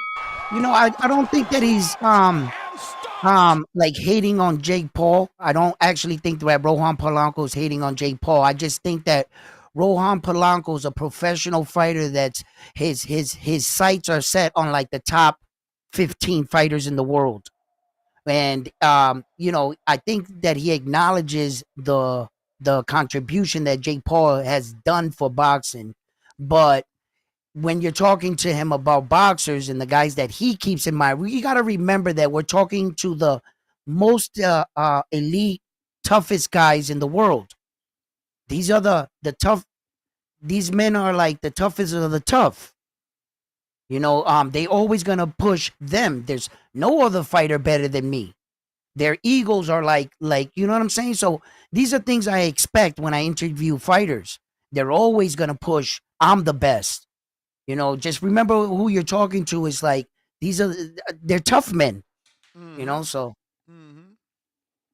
Still always good to hear him talk like that, though. You know, yes, absolutely. you know, I like the I've confidence. interviewed fighters where it's like, oh, you want to fight Boots? It's like, yeah, you know, he's a great fighter, man. I look good. I look forward to fighting him one day. And it's like, bruh, I'd rather Right. hear what Polanco had to say than what you Mm-hmm. know someone Let him else telling talk me his they talk. look Yeah. forward to it. You know what I mean? Right. Right. But if you're trying to call in, now is the time. We taking callers. Last call for callers. Stock chasers. Stock chasers. What up? Yo, Max, what's good? Round one, what up? What up, baby? Hey, listen, man. I love the interview. Y'all did a great job with that. Listen, man, I'm in New York. Wash Heights, you feel me, home of the Dominicans. And I'm gonna tell you something, man. That cat that Dominicans don't sell, listen, we hungry. We waiting for somebody to come and take that spot. And I'm telling you, that boy gonna sell tickets if he get the work. Feel me? He gotta keep his head down, stay in the gym, stay disciplined. And I'm telling you, Dominicans will jump and have his back. Well, Ness, Yeah. thank you for asking my questions. Round one, y'all be easy, you heard? All right, you the Yep. man, Yep. champ. Salute stock chasers. I think he just became a member too. I've been seeing him recently. Mm. Yeah, bro. So yeah, man. Last call for callers. I know this ain't the biggest weekend. In terms of named fighters, there's a lot of fights, but there's not these big named fights. So you know, we don't have those calls. But I had cut you off. What you was about to say? No. Great show. I like the interviews, man, and I think that you know, the sky's the limit for some of these guys. Like the last caller said, Rohan Polanco needs to keep his head down. Obviously, we see he lives in the gym. Look at the dedication and the sacrifice from that man. Look how focused he is. So, Dude literally lives in the gym. in the Literally. gym, like you know, so you know, I'm seeing it. I'm not just hearing it. I have a lot of expectation for the young man, and like the last caller said, man, the Dominican Republic is hungry for that kind of champion, and they're gonna come out, and I think they are gonna support him, and I think that last caller had a point. You know, let him keep winning and keep putting himself there. I think they're gonna back him up. You know, and it could be no greater feeling to see the love and support from your countrymen. You know, so yeah, man, sky's the limit. Mr. PBC, you got a king counter from Stainless, but like I told him, you haven't been on the line all day. To this day. I guess you got a counterpunch, Trees. What up? What up? What up? Trees. Yow. Yo. What up, though? What up, though? Yeah, man, we right back. No cheating, goddamn it. I forgot some shit. But hey, it's a whole lot of fights, goddamn it. And I forgot to shout out OTX Boxing, man. Y'all know how the fuck I get down, man. They got Shout out to my guy, man. Andres The whatever. Greek. Yeah, man. Katsarowskis, man. You know what the fuck going on, my guy, man. That's my guy from Greece, man. That's my fighter. I like that guy a lot. Swang and bang, rumble and tumble fighter. I like him a lot. Say what? Didn't he rob Brandon Adams? Whoa. Excuse me. The only motherfucker who was doing the robbing was Canelo when he robbed Turkey Al Sheik for that bag for that bullshit fight. But other than that, no. Because my guy Katsarowskis, that was a hard-earned victory. Against your man Brandon Adams. He didn't make any adjustments. Adams even put in I think a petition. And what happened with that? It seemed like, did it go through? Nah, they didn't grant him for all them illegal shots that Cacace hit him with. Fuck out of here. Illegal my ass. Them shits was to the body, man. It's called making adjustments, man. It's called turn, nigga. Turning. It's called turning. Fuck you mean. Don't stand in the corner and let him beat. Don't stand in the corner and let him beat on you. Don't do that. That don't look good for nobody. The judges, the sanctioning body, the commissioner of the sanctioning, it don't look good to nobody when you in the corner getting beat on. We cannot overturn our decision, gang. You should do better. But that's neither here nor there. And that's not what I'm here for, man. I just wanted to say, man, shout out to my guy, Andres Katsarowskis. You feel me? We also got the Lugo brothers on that OTX card as well. You feel me? Nathan and Elijah. I fuck with them guys, man. Smash Bros. They knock shit loose, man. Real violence. I like it, man. I like it a lot. Whoa. The Lugo brothers, man. Nathan Lugo, man. You hit to my guy. Yeah, man. Yeah, man, they coming out with the Marvel characters and all this other shit, but they be beating on guys. I'm with this shit, man. Real displays of violence. I'm into the shit, man. I see that we also got Andres Cortez whole ass. I seen that he in the ring and whatnot.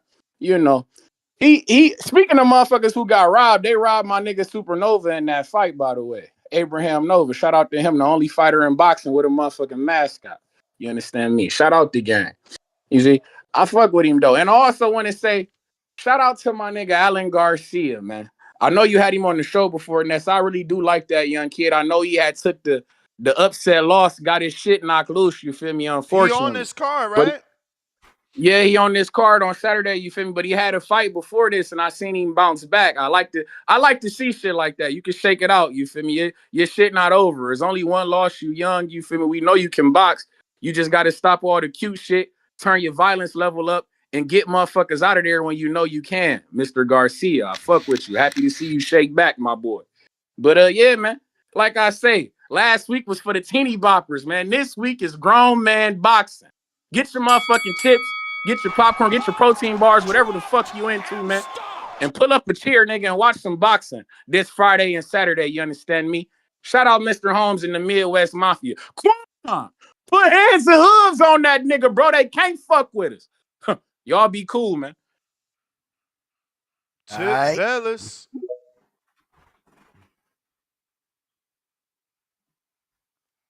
Tip Bellis. Yeah, man.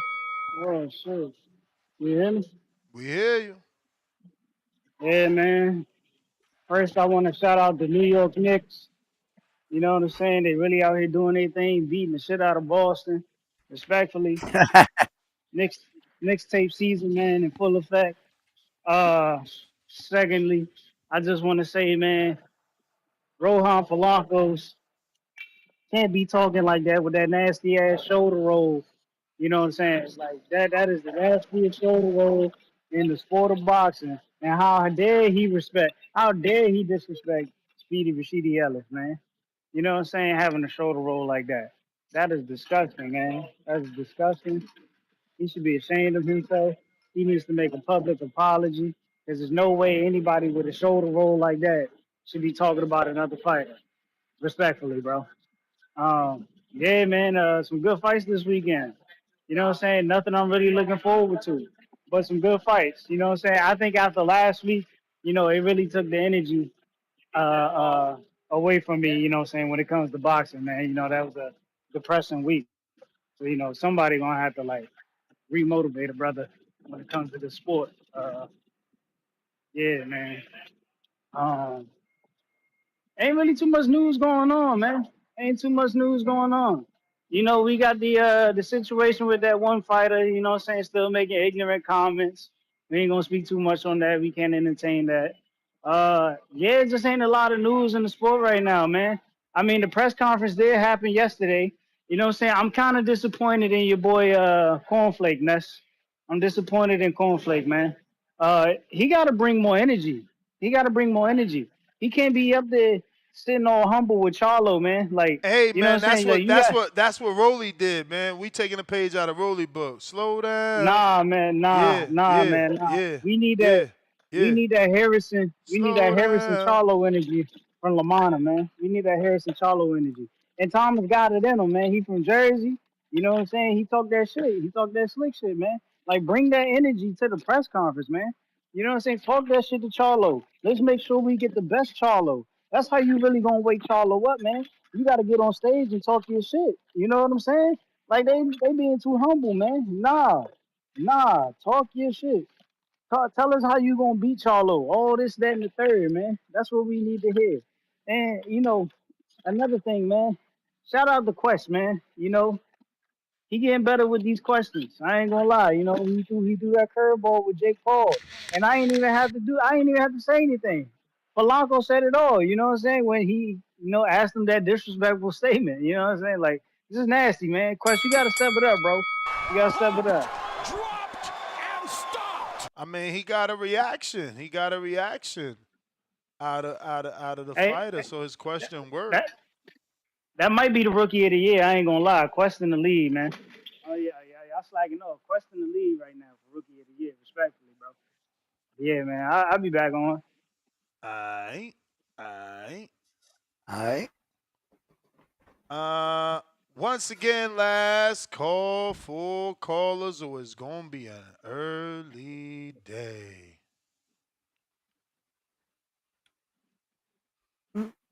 I mean, Rohan Polanco was honest in his thing. Not everybody got to like Jake. You know? Word. I mean, it's funny because Shakur just said Jake is a real fighter, so everybody has a different opinion. Yeah. You know, that's just how he feels. And who else? Who else? Somebody was actually defending him big time because he's about to fight Chavez. So I don't know. We are scheduled to have Kelvin Davis on this afternoon. So don't forget, if you want to ask Kelvin a question, head on over to Patreon. If you didn't ask Hitchens and George a question, you're too late. I've already sent those questions to Saquon, who's at the press conference. You missed your turn, man. You missed your shot. But shout out to everybody that took advantage of being a member of the YouTube channel and dropped their question.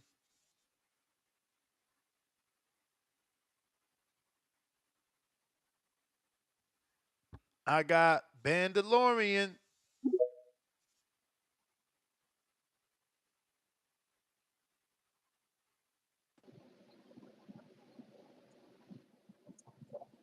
You there?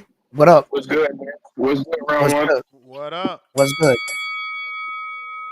Hey, I listen to all y'all interviews for real. Either if they be live next or if I miss a couple of them, then I go back and then I watch them or whatever.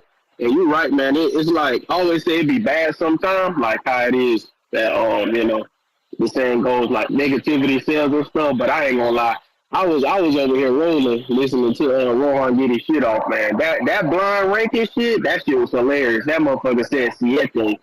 When he said Siete, I knew I saw it's gonna be some shit now. So but I'm glad he was able to get his shit off, because I mean, of course after the weekend, like, I remember even when that card came about, I had said out like Emiliano, Rohan, like Inoue, and Davino, like they finna have to save us this weekend, like basically we knew it was gonna be action and shit like that. But I mean, I'm definitely rooting for him. I feel like Like I agree with bro from a couple calls ago. Like not bro before Trees, the other one before then.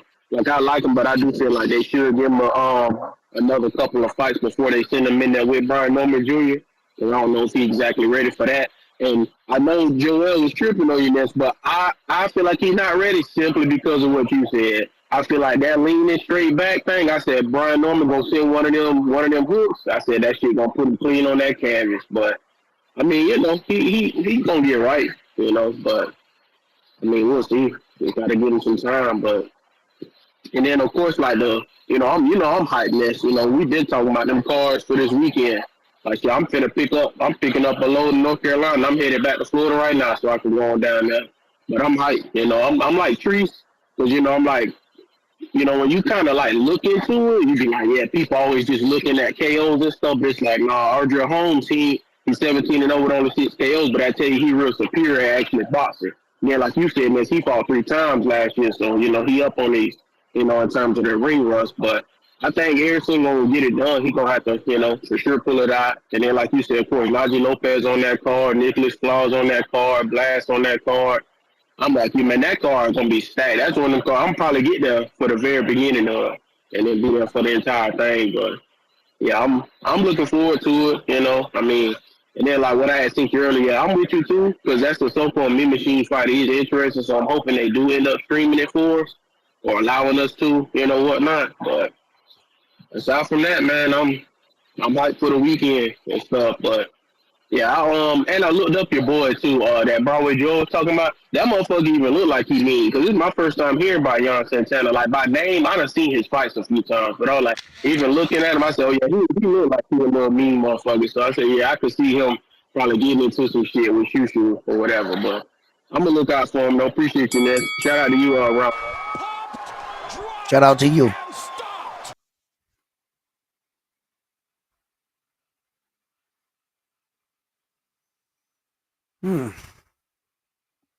Khaled.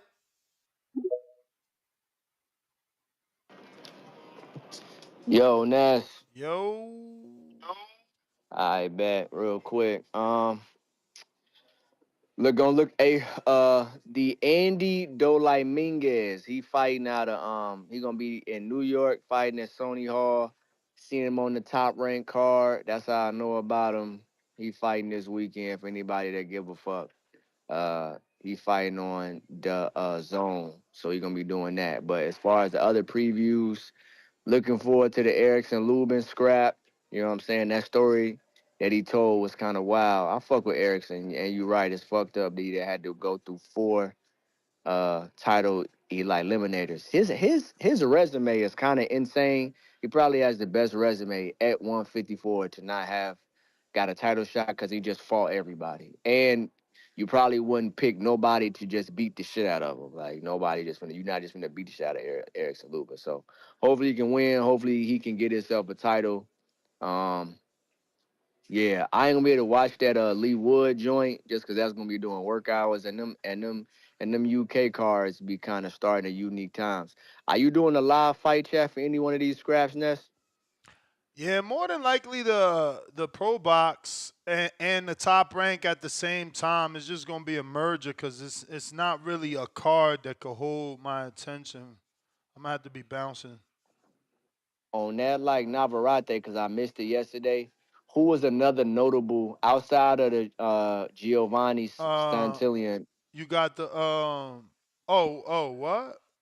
what you Outside of like the top rank, so for the top rank card, outside of like the Giovanni, who else was another name that was like who we talk about or like who kind of noteworthy that's gonna be on that card? Raymond Murataya. He fighting at Zahu Abdullayev, former Devahani opponent. Okay, bet. All right. Okay, all right, Ness. That's my call, bro. I got a call coming in. That's my All call. Thank you. right, you the man. All right. Nike Hendricks.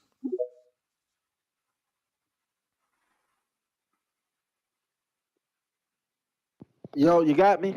Yes, sir. Yo, Yo. What's up, brother? yo. Yo. Yo. Can you hear us?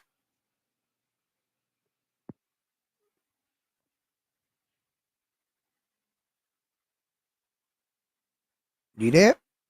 Nah, he's not. He's not. But if you're a member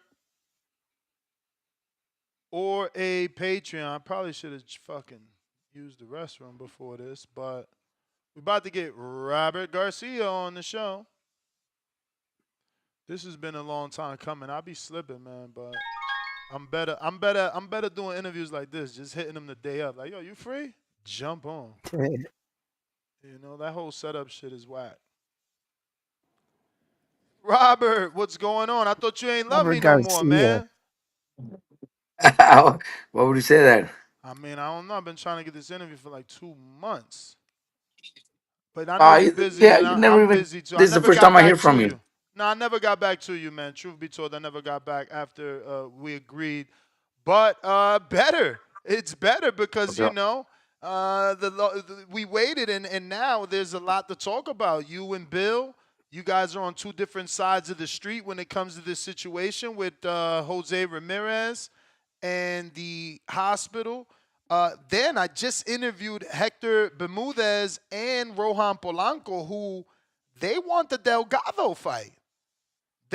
Rohan specifically is saying that he doesn't like that Delgado beat two Dominicans, and he's willing to go back down to 40 and fight your guy. He wants to be the Lindor, third one. He he wants to be want the third one. he wants to be the third one, but he said is gonna stop with him.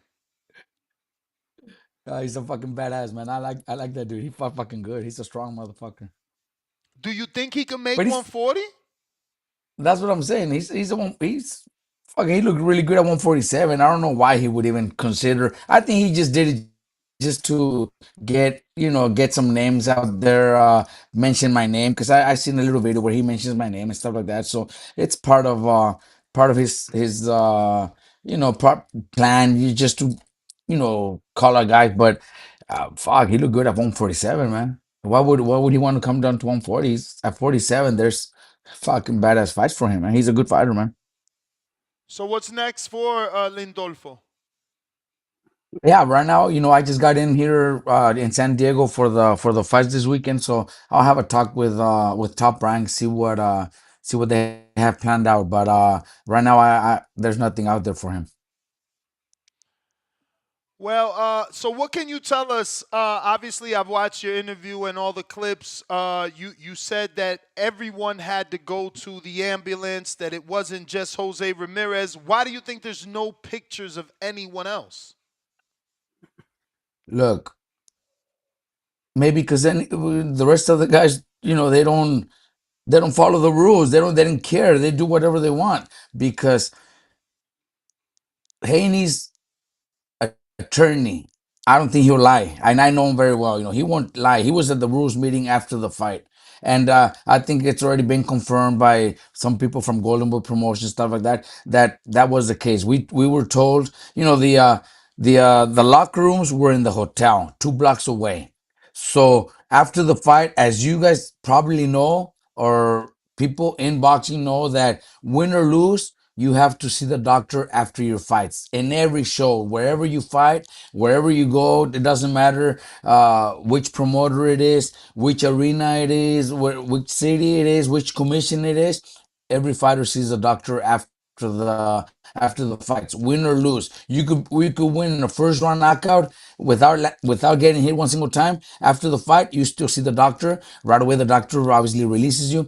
So we were told the night before in the rules meeting. I stay for every rules meeting. I don't have my assistant stay. I don't have my nobody. I do it myself because I want to see, I want to hear, I want to know every single rule. Sometimes commissions change from one day to another. So I asked questions about hand wraps. I asked questions about gloves. All that stuff. So I go to all the rules meeting. So we were told every single fighter has to see the doctor, and since there's no locker rooms in Times Square, in the middle of Times Square, there's no locker rooms. There's the ambulance. Every fighter has to go into the ambulance to get checked by the doctor after your fight, and then you get released. That's exactly what happened. We got in there. They took us straight to the back. Got in the ambulance. He got checked out. Got released. Took the suburban. The suburban drove us 2 blocks to the hotel. That's what it was. That's what we were told the night before, and that's what we did. And what could you tell us about that fight? Obviously, Haney is getting criticized for a lackluster performance, but Ramirez wasn't cutting. He would be there, but not throw. Like he would let Haney go to his right, not throw the jab, or let him go to not throw the right. What was going on? Why do you think he was reluctant to let his hands go? Look, I agree. I agree with you. Ramirez had a really good training camp. Actually, we were doing. He was doing really good in sparring. The guys that I had were actually boxing pretty good, and he was doing really good. But it's a different story. You're in sparring. You're in the gym. You're in your gym. Guys are coming in to spar you. So this is your house. I think when you come to the big fights, it's just different being in there. You have a different mentality. Smaller gloves. I don't Jose's been a warrior his whole life. Jose has fought and been a warrior. He's shown the world that he's one of those guys that loves to fight and not afraid of anybody. But Haney was also boxing. I'm not criticizing, Haney's skills. Haney's a great, very talented fighter, and he was moving from one side to the other. The moment he was moving to his right, and maybe Jose was thinking of cutting the ring, he was already going to the opposite way, right away. So it wasn't easy either. It wasn't easy to just, go out there and rush. Like Jose said, how am I gonna look like a street fighter and maybe make mistakes, maybe lose my balance because of my footwork and stuff like that. Jose also mentioned that, and that's being smart about it. But sometimes you have to be that street fighter to beat those type of fighters, but that wasn't that night. It's just the way boxing is. Honestly, I have nothing but respect for the Haneys. The dad has always given me respect. The kid also, we always joke around, talk. Never had any bad differences or anything like that. But I did not like that he post that picture saying that he pretty much sent Jose to the hospital when that was not the case. He's got a very smart, very good attorney behind him, and that attorney should tell him that was in the rules meeting. You can't make shit up. Um, Man, I just drew a blank. I had a follow. Oh yes, you were there firsthand. What did you think of Haney's performance? People are the internet is saying he lost something in the Ryan fight. He's not the same since the Ryan fight. He looked timid. You're a trainer, former fighter, former champion. How did you see Haney coming back after that year layoff? Look, it was a year layoff, and yes, he took a beating. It doesn't matter if it's not in his record. He did take a beating against Ryan Garcia, so he was a little timid. He was a little, I don't want to say afraid, because you already won in the ring. Fighters going there, they know what it takes. So I don't want to say he's afraid, but he was a little timid. He was worried about getting hit, but it could be just this one fight. Hopefully, his next fight he comes out different. I know that the fans, the critics, the media, they're not easy to convince. They're gonna go on him hard, but he just has to maybe come back soon and prove everybody wrong and do something different. I'm surprised that Haney's dad, Bill, came out saying stuff like that about Jose in the ambulance, stuff like that. When after the fight, we actually talked really good, and he mentioned my gym, wanting maybe come by and check out because my new gym, we opened up a new gym and stuff like that. And I invited him too. I told him, look, we could talk. Let's talk. I think he needs a different environment too. So, I'm not trying to get him to my camp, because that's not what I'm trying to do. But, they're great people. They've always been good to me. So at least give them an advice. At least tell them what I think he should do. I'm not asking that I want to train him, because that's not my style. I don't try to go out there and recruit fighters on my own. Whenever they need my, especially stars. stars like that, they've done a great job. So I'm not gonna go recruit a big star. Oh, come to my gym. No, I could just give them a good advice and let them decide what they want to do. But everything was cool until that picture came out. Where he knows he's lying, man. He knows he's lying about that. Nobody went to the hospital. Every fighter had to do it, and then he says he did not do it. Well, maybe because, man, he does whatever he wants with the commission because in the locker room it was pretty much the same thing. We get into the locker room and they tell us we couldn't. Actually, we didn't bring our own water. They had water in the table for us, but it was hotel water, with a hotel label or something. And they're like, the commission right away tells me, nope, you cannot use this water. You got to use the water that we supply, that we put, that we bring in. And we did it. I did my water, prepared my bucket with ice and all that crap. And then when it was time to change corners to see the hand wraps, my assistant, that I send over, he tells me, he comes back to the locker room and tells me, well, they have nothing but sport Nike water bottles in the bucket.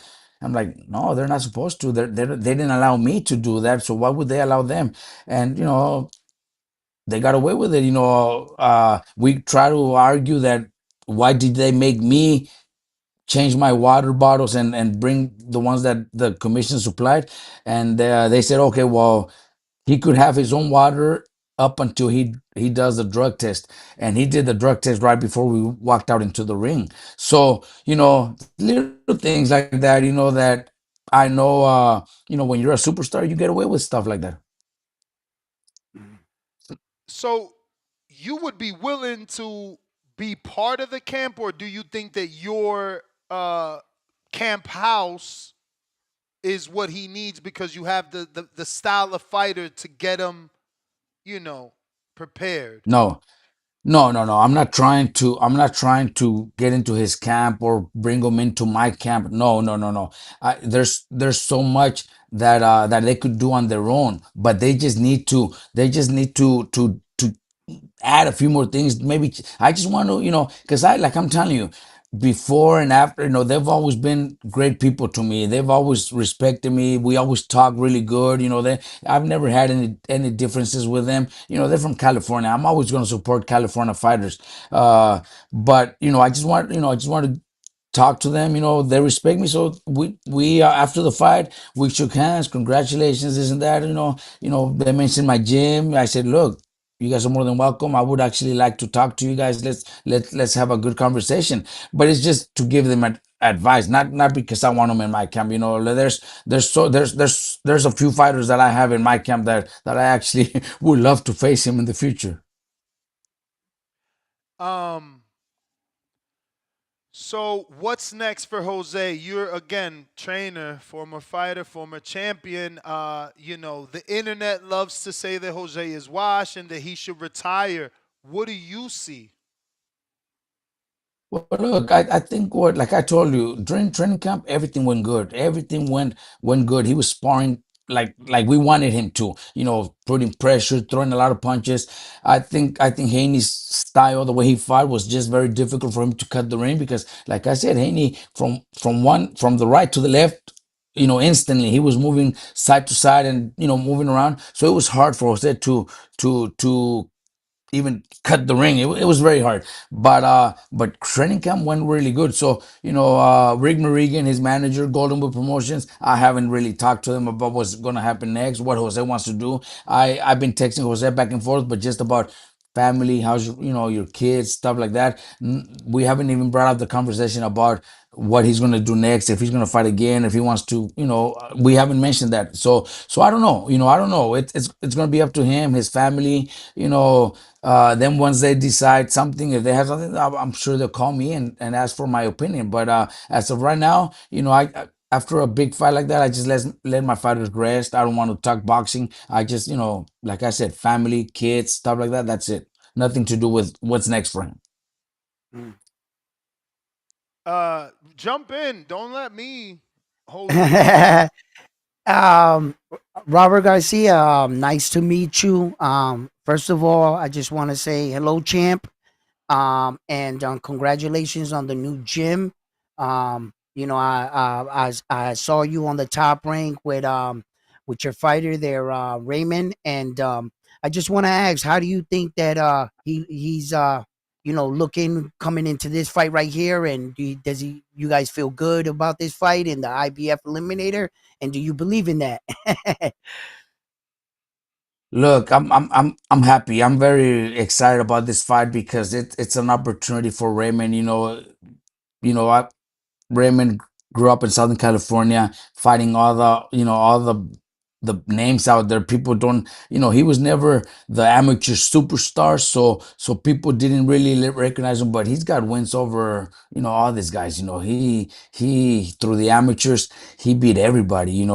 He's always been very talented. The kid, his dad has done a great job. Gabriel Murataya Senior. They've done a great job with him. And since he joined my camp a few years ago, when they started the pro career, he's shown that he's one of the most talented fighters that I work with right now and that I probably ever worked. Because I've always said it. I said it a few years back with Bam. This kid's special. Keep an eye on. And I've been saying the same thing about Raymond. I think Raymond, he's dedicated, he's focused, and this is his opportunity because look, it does. You said it's a title eliminator. This is a title fight. It's a IBF interim Yeah. title. Lomachenko has to fight the winner before October, I believe. He's got till October. Word is Lomachenko is just not going to fight again. He already put his house for sale in Camarillo. He's selling his home. So those are signs that he's thinking of going back to his country and maybe, unless he wants to do camps in his country and maybe he wants, I don't know. I have no idea.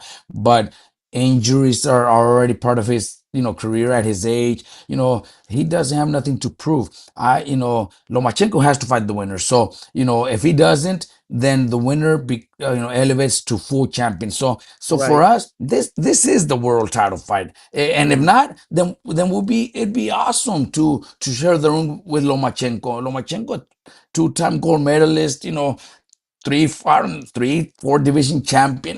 Come on, man. It's he's pound for pound. He was one of the best fighters in the world for many years. So it would be awesome to share the ring against him. So if that happens, but if not, he decides he's not going to fight. He wants to retire. Then we become, or well, I don't want to say we because we still haven't fight. The winner Right. becomes the full champion, and that's it.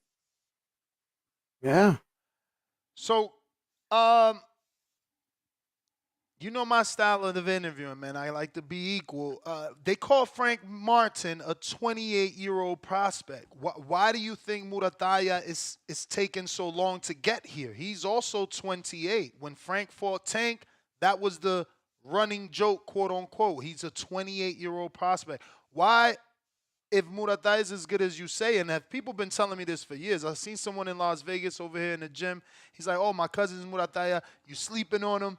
I'm telling you, he beat everybody in the amateurs. I've been hearing this, but why hasn't the leash been taken off? Look, when he first came to my gym, he didn't. He only had a few fights, a couple fights in his professional record. But look, he wasn't that one kid that every promoter was after because nobody knew who he was. He was never signed to a top promoter. When I first brought him into my camp, I was putting him on my own shows that where just to build up the record. I was asking around, asking promoters for favors. I went through different promoters, and finally Top Rank gave me the opportunity on one of their cards. And the first fight he had for them, right with everybody said, "Who's this kid?" They were all asking, "Who's this kid?" We definitely want to sign him. So that's how it started. He wasn't that prospect from the amateurs that everybody was after. Even though he pretty much has beat most of the big names out there right now. They never really, he was never that he was never mentioned. And once we signed him with Top Rank, his career has been going well. They've done a great job. Bruce Trampler and Brad Goodman. And by that time when that happened, he was already like 25. So it's been like 3 years ago. So you know what I mean? It's not like this kid was at 18 coming off the amateurs and everybody signed him and then a top promoter signed him. So, it would have been 2-3 years. He would have been a champion. It was a few years. late, but he's still young. He's still strong. He's 28. He's in his prime. So I think I don't call him a prospect. Maybe because he hasn't fought for the world title, but I don't call him a prospect. He's a solid guy. How far do you see him going? Well, look, I think Morataya has potential of doing what starting at lightweight.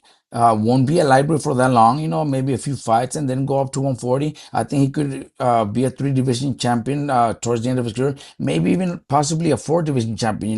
The higher the weight classes, the harder it is because there's more pounds that you have to add. Smaller weight classes, every 3 pounds you have a different division with a higher with you know 6 7 pound difference each weight division. So I do see him being a three-division champion, possibly a four-division champion. But obviously, because of his talent, the way I see him, what I see in the gym. But we got to go one by one. This is our first one this weekend, and if everything goes well, we come up with a win. Then I think the kid he's got potential of being one of the best fighters out there, pound for pound, in the future. So it sounds like you're also the manager. With that being said, will you let him unify with Keyshawn, right? They're both in the same division. If he gets the interim and then it gets elevated, they're both on the same network and promotional company. That's why would we not want that? It's they both fight for the same promoter. We could say, oh no, we want Tank, but it's not going to be that easy because of the promotions, because of the type of fights. These guys, Keyshawn, Raymond, both fight for top rank. It's easy. It's an easy fight to make. Plus, they both want it. I know Keyshawn has already. I talked to Keyshawn. I've had conversations with him, and we all agree. That's a fight to be made. Especially, we first have to win this fight, and then beat Loma if that's the case. If Loma decides to vacate, then that's the next conversation we're gonna have with Top Rank. After this fight Saturday, say we come out with a win, because like I said, I don't like to look ahead. We come out with a win. My next conversation with Top Rank is going to be Loma. I can't talk Keyshawn because Loma is obligated to fight the winner. So I have to go after. My next conversation is going to be Loma. What's going to happen? Let's do it. Let's plan it out. They have till October. So that's my conversation. I can't talk Keyshawn because Loma has to be our next opponent. Sure. Um, Obviously, you opened up the gym in Moreno Valley. Did you build that from the ground up, or was it an existing, structure? And yeah, like what sort of how do you feel? Like, how does that expand the Robert Garcia Boxing Academy? How does that fit into your vision? Look, the main thing was to get a bigger location and more of a public area where we could have a lot of kids in the gym. In Oxnard, I had a great gym in Oxnard. People, kids were coming in and working with the high schools in Oxnard was beautiful. But since I moved to Riverside, the gym where we started was a private property. So I had the gym in the back of a big, of a house, big property. So it came to a point where we just it Outgrew it. overpacked the place, outgrew it. Cars, traffic, parking started to become a problem. So I was time to go out there and look for a bigger area, public area. And we connected with the mayor of Moreno Valley, and he's the one that told me go to this place, and it's actually in a mall, in Moreno Valley Mall. But we get it's like one of the first buildings, so we don't have to enter the mall to get into my gym. We have our own doors on the outside, but it is in the mall. And parking, unbelievable. We could do events, we could do amateur shows, we could do whatever we want in that gym, because the city really gave us the green light for everything. The city also came up with a program for kids, troubled kids, kids that are not doing good, parents that might not be able to afford a membership. So all that is part of the what was part of the plan, part of the deal, where the city is going to provide us uh, for kids that can't afford a membership, or kids that are in trouble. We're also having conversations with the Moreno Valley School District also, because that's the main thing I want. The gym, I could have had my pros and do the same thing I'm doing in the new gym. I still be doing it in my old gym with I still had my same 3 rings. My fathers were getting ready, and everything was still the same. It's about the kids now. Growing up, plus in Moreno Valley, it's a city that needs something like that for the youth. And with the city, and now the school district, who is very interested in doing something too, doing a program with my gym. That's the main thing. That's the main reason I decided to open up something public. So to be clear, the gym that we seen the footage of Jose sparring, that's the new gym, correct? And the one that I'm screen sharing? Yes, that is correct. That's dope. So what happens to the old one? Do you selling it? You getting rid of it? You what happens to that? Nah, that's already it's already going. We turned it into batting cages. Really? Yeah, that place was, it wasn't small either, and like I said, that area right there where that gym is at, it's a big baseball area.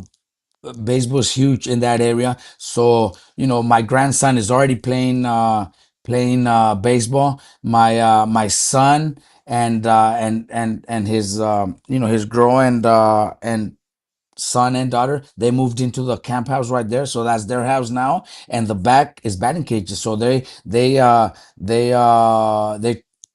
doing the business type of side, where teams come in, they rent out the facility to do. We have batting cages, we have pitching catchers. We have for a full worker, 10, 12 kids in the baseball team, and they could come in and participate, and work, and all could be working out at the same time. It's not like I just have one batting cage. There's 3 batting cages, and then 2 for pitching and catching only. So we have a full facility there for baseball teams. So that's what it is right now.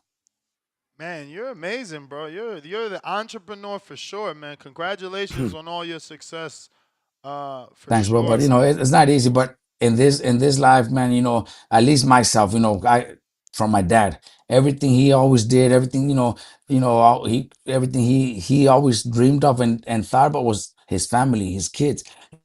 Leave something for them, and that's what I'm doing, man. I turned 50 in January, so I know it's it's not I'm not getting younger, so that's all the things. Plus, I love baseball. I love baseball. I love boxing. I also love soccer. Soccer's probably my favorite sport, but it's also something with that I'm considering maybe doing indoor soccer, something like that. Because soccer's big in Southern California. Well, soccer is the biggest sport in the world, so soccer is something that I would also like to get into. Nice. I got Major Meter that says, how many current professional fighters do you train? Look, in my gym, we have, I'd say, close to 30 professional fighters, maybe even more. But look, out of those 30, 2 or 3 might make it. That's just the way boxing is. It's not like maybe everybody has potential. Sometimes the least expected one is the one that makes it. Why? Because he's dedicated, he's focused. There's little things. Sometimes one punch makes a big difference. That kid that has that crazy power, maybe he doesn't have the same skills as the rest, but that is something that makes a big difference. So you never know. But yeah, we have around 30 professional fighters in my gym. Wow. Um, LBC's Most Wanted says, hey, Robert, what's up? Can Virgil get the Bachram fight next? And he says, and what is Bam cooking up for Puma? Look, we have with Virgil. There's already talks between Rick Merrigan, obviously the team of Rick Merrigan and Golden Boy about his next fight. We don't know if it's, we don't know the exact date or anything, but we're planning sometime in September, maybe early October for Virgil to come back. There's been, a few mentions out there. There's no nothing confirmed, because there's plenty of time. But sooner than later, people will find out, what's going on. Virgil's doesn't matter. Virgil wants to fight anybody. He doesn't care. He fights whoever's out there available, because there's also fights that might be harder to make because of the different promotions, different plans for other fighters also. So we're letting I let Rick Morrigan and Golden Boy handle that. They just ask for my opinion. I think I give them my opinion. I like this guy better. Maybe this one's gonna be better, and we go from there, But right now there's big things for Virgil. Bam. We have one fight. We can't think of Puma right now. Puma fights this weekend, if I'm not mistaken. So, we'll stay. Obviously we got to see that. But Bam has to fight Kaful. He's unifying July 19th, if I'm not mistaken. And after that, if Puma's available, then we would love to. My plan is for Bam to become undisputed, because I really want that undisputed, but it has to be something sooner than later, because Bam can be a 115 pounder for many, many more fights. I'm giving it 2, 3 more fights, and he has to move up to bantamweight. So hopefully we could be able to get those fights. He's already unifying this fight in July. Uh, Hopefully Puma wins, and if that happens, we fight them quick before the end of the year, and then our last fight before we move up to bantamweight could be for the IBF. Hopefully, because I do really want Bam to become undisputed at 115, and then after that, move on to bantamweight, which is the bigger fights, the bigger names, the stronger guys too, bigger challenges for Bam. That's what Bam loves. He loves those challenges. Could you ever It, see him going up against a Naoya Inoue? that's what I was gonna say. Oh, Is it too much to ask him to ask for that fight and jump up? I can't say now because Bam's still at 115, but I could almost probably tell you guys that fight will happen. There's no way that fight shouldn't happen. I think Bam's moving up to 118. Like I said, sooner than later, because if we don't have those unification fights, because sometimes promoters, work differently, and fighters maybe ask for too much money, and the fights will never happen. If there's no after Kafu, if there's no unification fight for Bam after that, then Bam's going to go to 118, because he's not going to waste his time waiting for somebody. He's going to go to 118. We might see Bam fight Kafu, and then after that, go to 118. Unless, like I said, unless there's those chances of unifying and becoming undisputed, then we'll hold. We'll hold him at 115. But if not, 118. And then right there, we're just one division apart. I think it's a fight that could happen. Um, I've thought about maybe 2 years, but we might we might be able to see this sooner. Never know. In 118, there's another dangerous Japanese fighter there in Junto Nakatani. Correct. He has multiple belts, and how would you see Bam Bam faring against a fighter such as Junto Nakatani with his height and reach? We always have that conversation with Rudy Hernandez. Rudy Hernandez is, a great friend of ours, great friend of the family. Rudy Hernandez is the first man to be with me when I turned pro. I was 17 in Tokyo, Japan, and Rudy Hernandez is the one that cornered me, that trained me for that fight. So, we have a really good relationship. We're friends. We talk all the time. We have lunch together with him, myself, my dad, Mikey, my son. We always talk about it, and that's the fight that's also going to happen. Maybe that fight happens before Junto happens before Inui, obviously. But yeah, those are all fights out there. Bam doesn't say no to fights. He wants to fight the best. Sometimes he's actually embarrassed if there's no big name, or he rather not fight if it's not a big name. So those are all fights out there in the future. So we just got to obviously go fight by fight. July, we Right. got to think of Capo first, and that's it. So, Coach, do you also have 5 fighters on this card, or is it the last card? Because you got Chop Chop is on this card, right? Then you got Correct. Murataya. So you have We a have few fighters. Santillan Santillán, is also that's on this right. He's card. also Yeah, on this yeah. card. So those are the three on this card. Yes. Okay. And you had 5 before on the Phoenix card, You know right? what? Yeah. When I have you know, so many fighters and Top Rank or Matchroom or Golden Boy, they know that for them it's easier to kind of put those fights together. Top Rank does their shows. They know they're gonna have 3 or 4 fighters on the same card, so they know it's gonna be kind of the same team. So they don't have to worry about dealing with so many different flights and this and that. So they always try to figure out where my fighters, more than 2 or 3 are on the same card. So it makes it easier for my team, but also for Top Rank, the commission. It just makes it a lot easier. And with so many prospects, you got Chop Chop Gonzalez, you have, Art Barrera. I mean, the list of prospects that you have goes on and on. Who's finding this talent, or are managers bringing it, or is all your managed fighters? And yeah, who's your talent scout? They're all my managed fighters. They're all my fighters. I do get some, that come in once in a while. Manager brings them in. Like just recently, Curiel. Curiel just came in, and his manager Frank Espinosa brought him to me, and we had a good conversation. And now he's training in my gym. But most of the time, my son, Junior, my other assistant Chepe, they're the ones looking out in the amateurs. Mexican tournaments, the Southern California tournaments, and look, this is a good kid. Right. You got a call. Bear with us. Emiliano Alvarado, I have him at 7-0 right now, and he's a good prospect. He just turned 18, but I already have him 7-0. He's been fighting in Mexico. He's another one that I know has a bright future, and he's from Southern California. And you have Jesus Martinez as well, another young kid.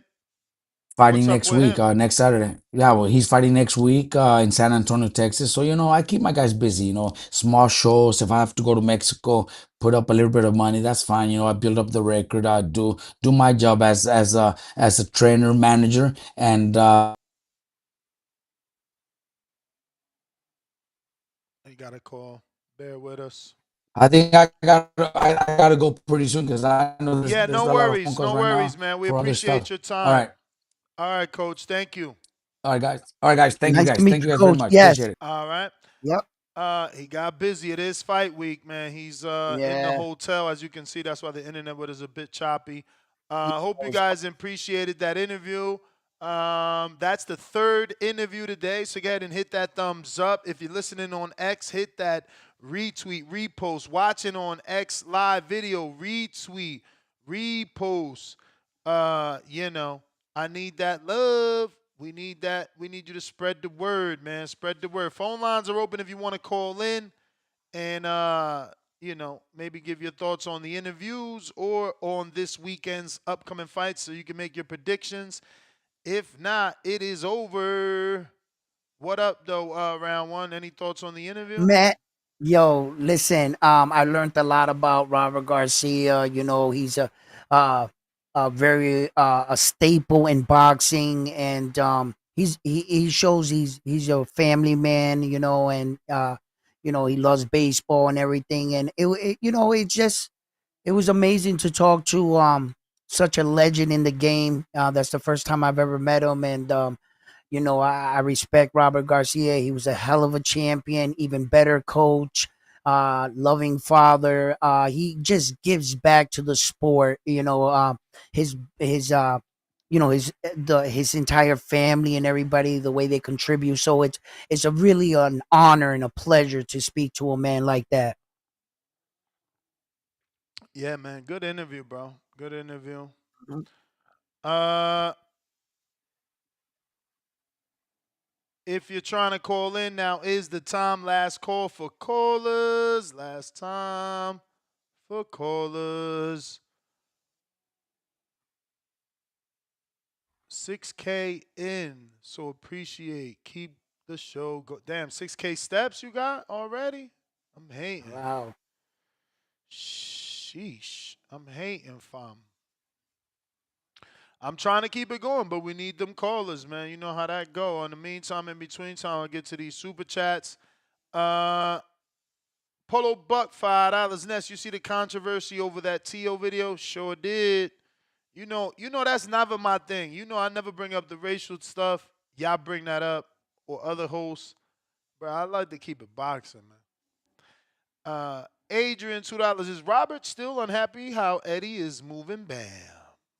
I don't think so. Tevis, $10. Ask Robert, what did Mikey see that made him feel he could win against Spence? Hey, man, water under the bridge. And you know where them questions go? Killer Cam, because we had a post out for him. I put it out 2 months ago. Yeah, it's been that long, but so what? You should be dropping your question on every single post. Killer Cam, $2. Salute, Ness. You want to roll with these interviews? 100 emoji, fire emoji. Salute to you. Even Johnny tried to side text like, yo, I don't see the post. I sent it to him because he a host, but we didn't even get to his question. Robert had to go.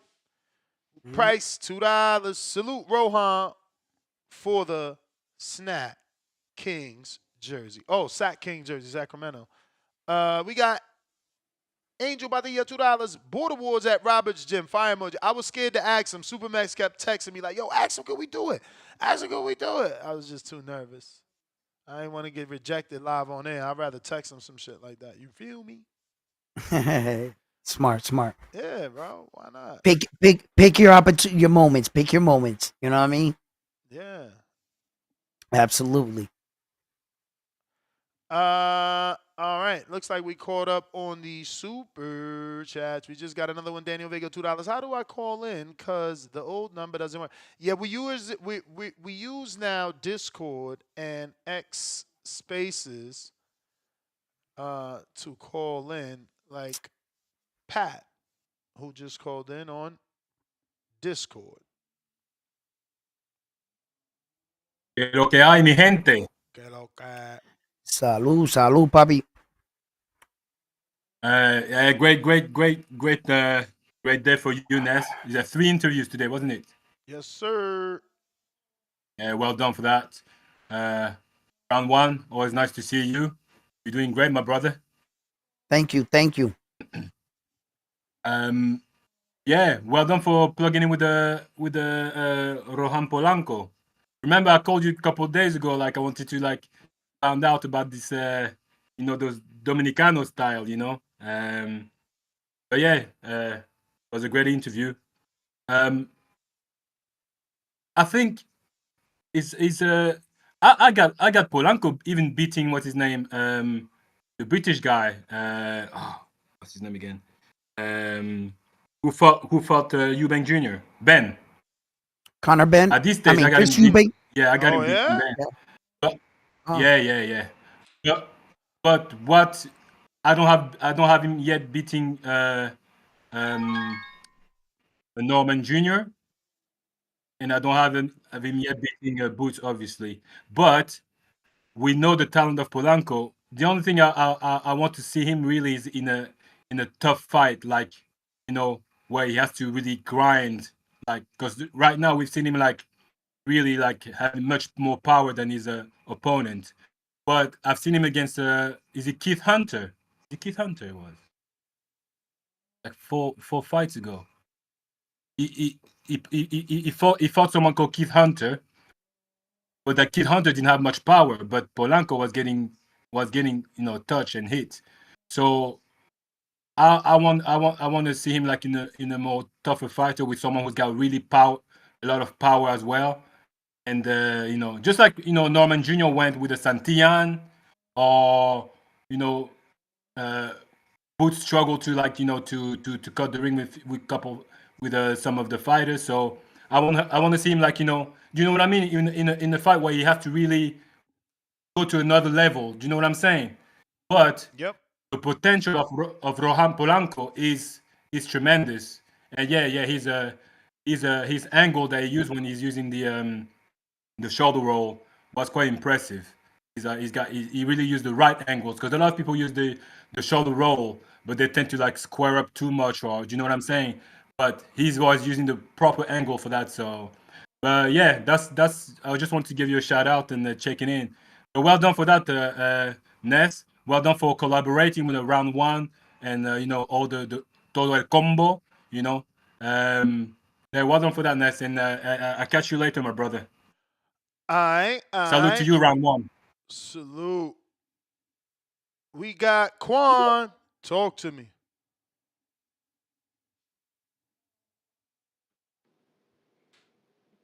Yo, Ness, you can hear me? Yes, sir. Yeah, it was good. Hey, man, shout out to you with the interviews. Um, yeah, man, Rohan Polanco, that was a good fight for him this previous weekend. I like what I saw. I think he is good. I want to see him in there with like a good fighter. I actually want to see him in there with like Conor Ben. I think that'd be a great fight. Like I just think that they would match up well, and so it'll only make those two look good because yeah, I think Conor Ben need to come down from 160. That ain't for him. He need to go to his original way since he entertaining all the other fights. But I also agree with you when you talked about how he was going straight back in the line, and I think only certain fighters can get away with that. But the athletic fighters, and when you stepping back, you see your opponent, but it's only gonna get you so far, and it is like an amateur mistake. It's something that I actually do, and I'm really, literally every day working on that, like stepping to the side and doing that instead of going all the way back because you'll get away with it until just somebody that can step just as fast as you. You know what I'm saying? So that's when you kind of do get in trouble because you might catch even when you stepping back and then you don't got nowhere else to go back. You catch maybe the first one or the second one, but then it's like the threes, that's where you get in trouble at, and that's defending. It's going to be hard when you step up to that competition. But shout out to them that they actually called that out, and so they know that. And but like I said, they know that when you athletic and you fighting at a certain level, you can get away with it until you can't. So as long as they know when they can't get away with it, they know they got a plan. It's all good. Um, and then with this Robert Garcia, man, I'm just still a little bit confused on the angle. What they saying is like, okay, they could do what they want. Like, is it like trying to insinuate like a possible Watergate because he's mentioning the drug testing right after? So I just don't know. I'm kind of confused. Really need to look at more of that and see where the angle he's going at that with. No, well, what he was saying was about the water was Devin Haney hadn't taken his drug test, so the minute he would have took it, then they would have enforced that he had to use their bottle of waters like his fighter was. That's all he was saying. So like David dragged his feet to taking the test because once you pass that point, now you have to use the same bottles that they're using. So until he took it, he wasn't subject to that. But I would like still like, is that some type of advantage? I don't know. It's water. Well, Um, it depends where the fighter is. Is he still cutting weight? Was he having a little? We would never know that. But that's the discretion of a fighter. And he was trying to insinuate. He was trying to insinuate that Devin Haney is like a star, and they allow them to drag their feet. But that's Yeah, he about was his basically saying thing. like That's he a all. star and he's getting favorable treatment from the weigh-in. I Yeah, mean, but commission. Excuse me. there was nothing foul or nothing about Devin, any scandal or nothing. That's just, that's fighters do, it's a game of inches, You always want to make sure that your fighter is for the best of him. So you're only thinking of your guy. So but there's no foul play there. No shots fired. Yeah. Well, if you're trying to call in, do it now. We about to wrap it up. Daniel Vega, the links are in the live chat, both to call in from Discord and X Spaces. If you're gonna do it now.